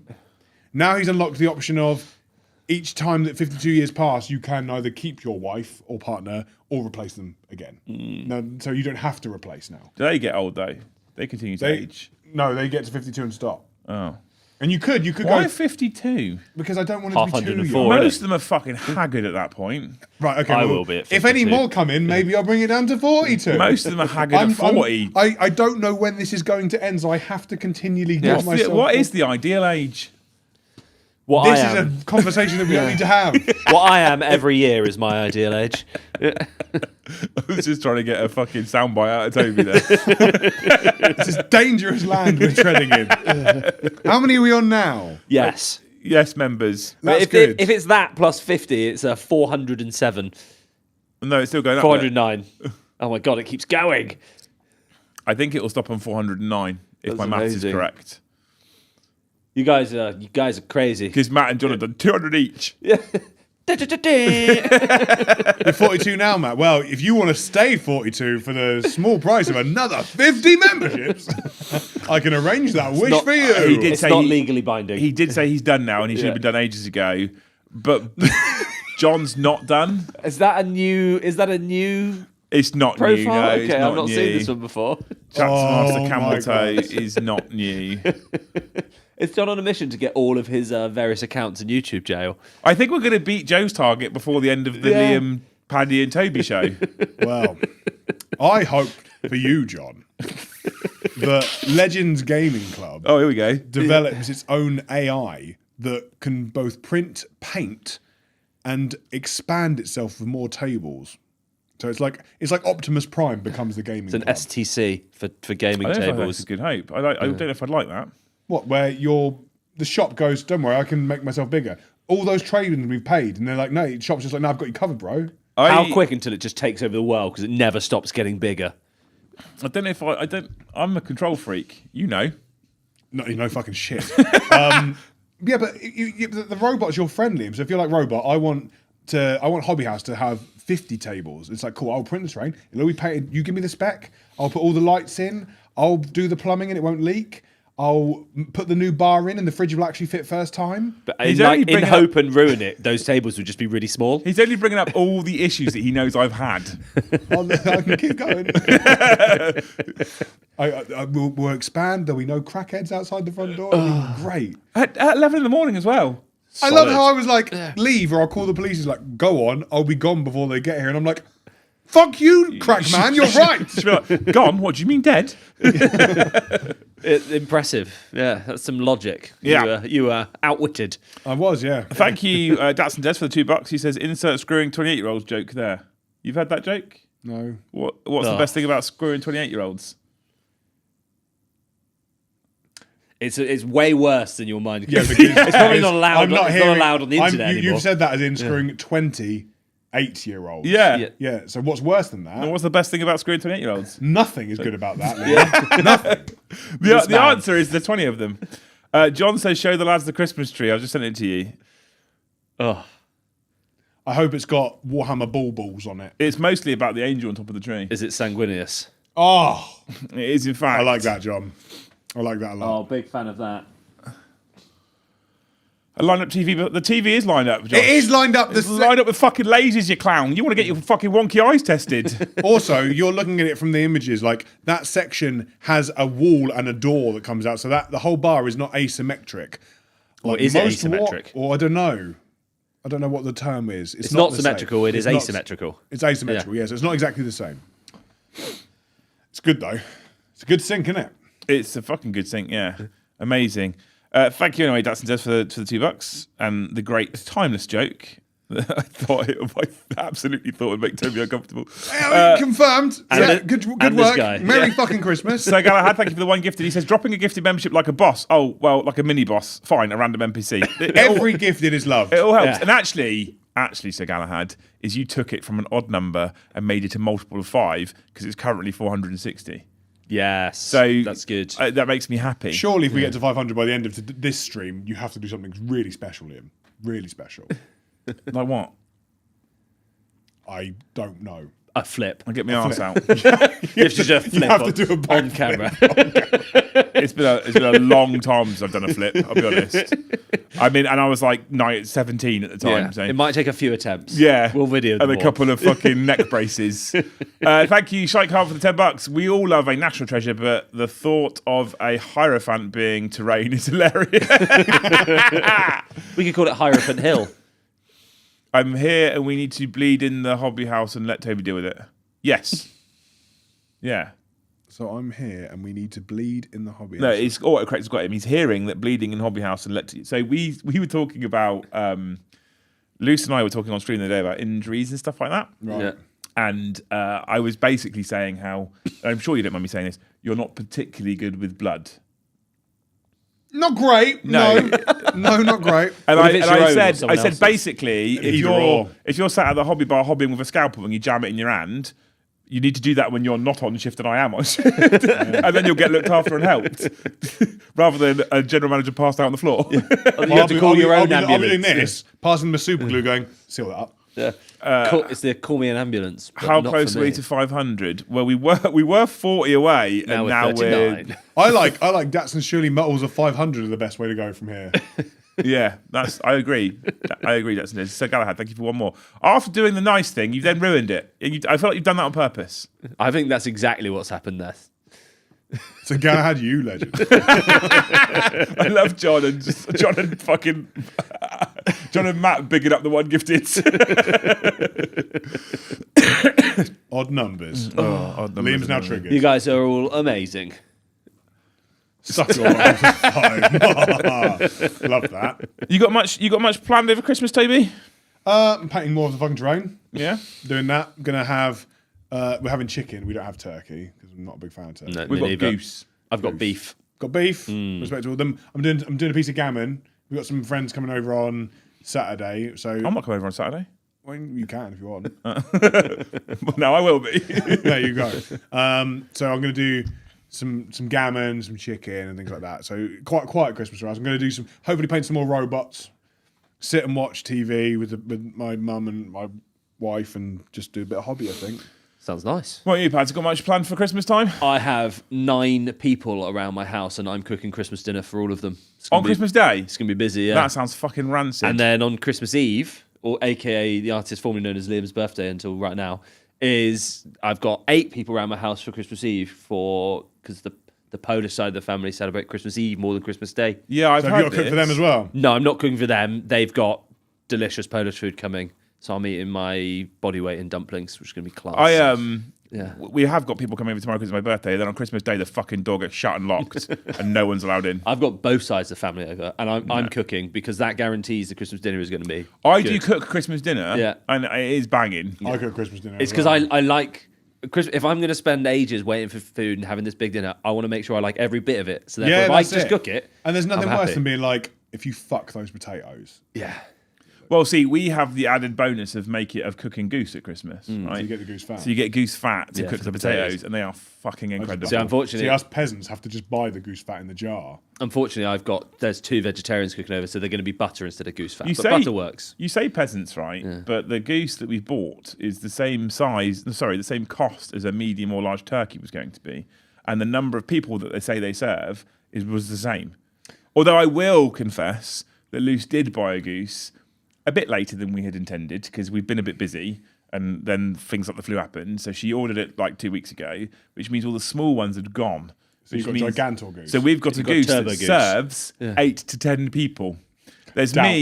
me, Luce, my 12-year-old, and my 8-year-old. Oh, be fine Now, then. my 8-year-old won't eat any goose. You've also got a dog, Is he having chicken nuggets? He'll have pigs in blankets.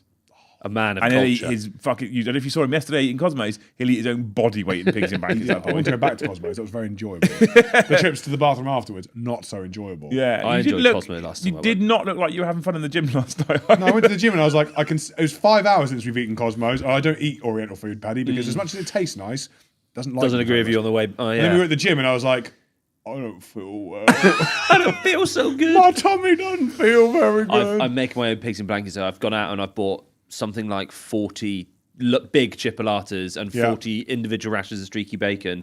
And I don't know what everyone else is I've gonna made eat. a Loads of for me. homemade sausage roll, but the sausage meat is as wide as my arm. Nice. So So from that. it's going to be good. Yorkshire puddings? Yeah, Always. obviously. Good. Right. Yeah. Stuffing? Yes, Always. naturally. All right, good. Okay. All right. Parsnips? Yes. With honey. Honey glazed? Yeah. Absolutely. Honey glazed, yeah. Sprouts? I'll have one. We normally shred them with bacon. Yeah, because but the best bit about that is then the sprout taste is utterly lost and you're just eating bacon. No, So it's- like 2 years' time, just bin the You sprouts, bacon. part boil them and then you chop them and chuck them in a frying pan with bacon and garlic. Fucking incredible. Again, Yeah, if I've got you know what's really veggies to good, feed. you grate them into the bacon lardons that you cook at a really low heat first, so all the fat melts. Then you throw a couple of teaspoons of maple syrup. in What- there. what- Yeah, very your sweet. problem- Or you can have some cranberries. Your Oh, problem yeah, is yeah. inviting veggies. Well, one of them's my wife, and she lives with me, so it's pretty hard. Don't not to invite her. Yeah, They just scatter seed in the back garden. You can have that. Can't you just take Fucking like 2 veggies. potatoes out and put them to one side and be like, there's your potato. doing a nut roast. Butter also works. It's in the just bowl as next well. to the dogs. Butter's okay. Garlic butter would be better. Yeah, well, garlic and butter. Yeah, there you go. That's Yeah. fine. Right, anyway, and we've got another 20 gifted from John again, Okay. which has put us on, I can't see the number from here. That plus 50 is 481. Yeah, correct. 19 to go to hit the 19 19 to hit 500 Yeah. for this stream and then 500 for tonight. It'd be amazing. That's a good day then, isn't it? That's a fucking incredible Yeah. day. it that almost is makes good. up for you being ill. It almost makes up for me being ill. It wouldn't be the best day. Yeah. Wouldn't be the best day. What is the best day ever? The best day was ludicrous. It was if a I remember. Friday night stream Yeah. where we just sit there and chat bollocks and get pissed. We were on air for 2 hours because the gifting was so heavy. And in one stream, they gifted 1,105 memberships. Oh my god. It's insane. currently written up on my whiteboard at home with the date Yeah. and then the membership record Wow. to be beaten. And I don't think it ever will. No. You could beat it on his birthday, everybody. 1,105 members in a single stream. That's wild. In 2 hours as well. That's 500 an hour. That's impressive. The fact that no one thought at the end to fuck you and be going 1,106. Yeah. Nowadays, I feel like there's cunts out there that would do that just to trigger me. If I'd known, I probably would have done it. Cook your cabbage and sprouts in butter, not boiled. No, you part boil. Yeah, because you have to soften them. Soften them, and then you fry them. Yeah. Oh, well, Matt O'Reilly's come in and done it. There you go. I thought you were done, Matt. He was. He wanted that extra bit of hope. done when he says he's fucking done.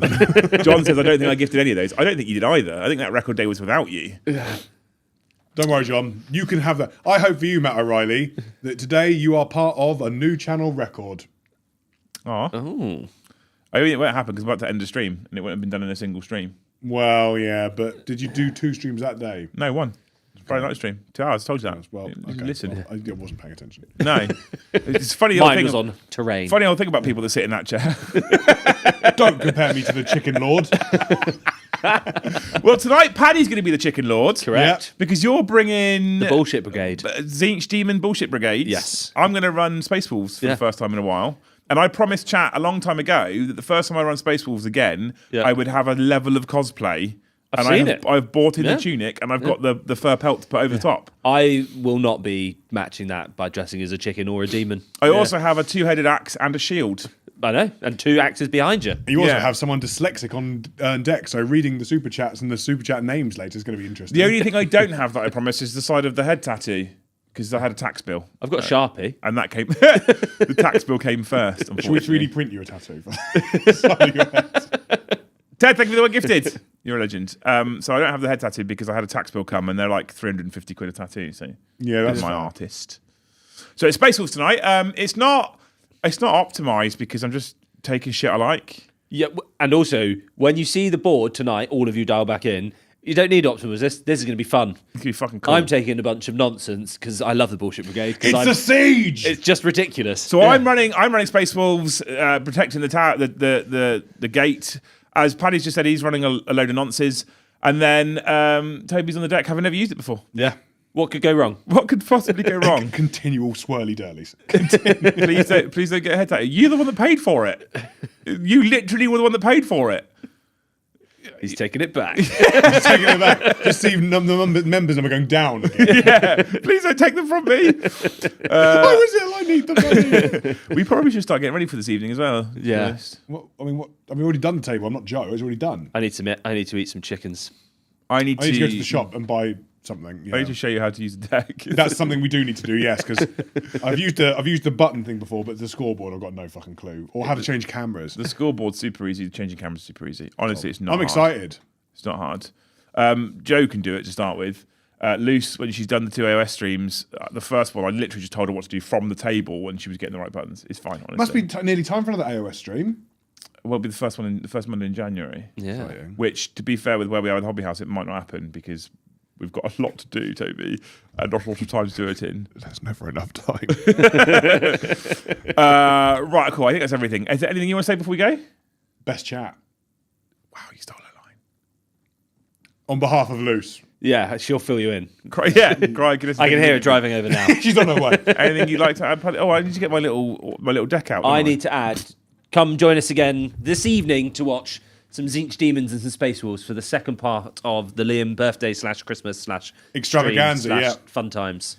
Yeah. Then we have, after today, if you don't come and join us tonight, after today, there's no streams tomorrow because it's Christmas Eve and my birthday. There's no streams on Thursday because Luce won't let me, quite literally, because I was going to do one in the evening and she was like, no! So there's no streams on Thursday. Can you imagine that? You can't have any family round. Okay, but I am going to stream. You're my family chat. And then on Friday, there is going to be an After Dark stream at 9 p.m. on Boxing Day. Nice. Then Saturday, Sunday obviously is the weekend. Monday we come back with the hobby show. Tuesday is another live game of Warhammer's 40k. Wednesday we then have our it's the fabled New Year's Eve stream, isn't it? You should see Lucy's working, honestly, right? So just quickly, what Luce has done since January is every single time on a Wednesday or Friday show, because she's always on Wednesday and Friday shows, whenever she's been present, every time someone's gifted or super chatted or whatever, she's made a note of it in a little notebook.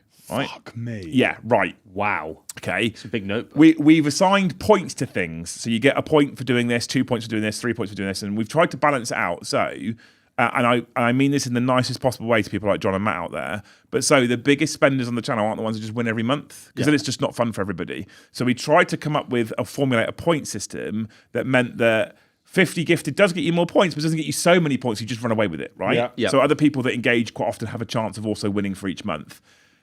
Thankfully, I can say in December that point system worked because we didn't know at the time. We just kind of went, I think this works. I think this makes sense.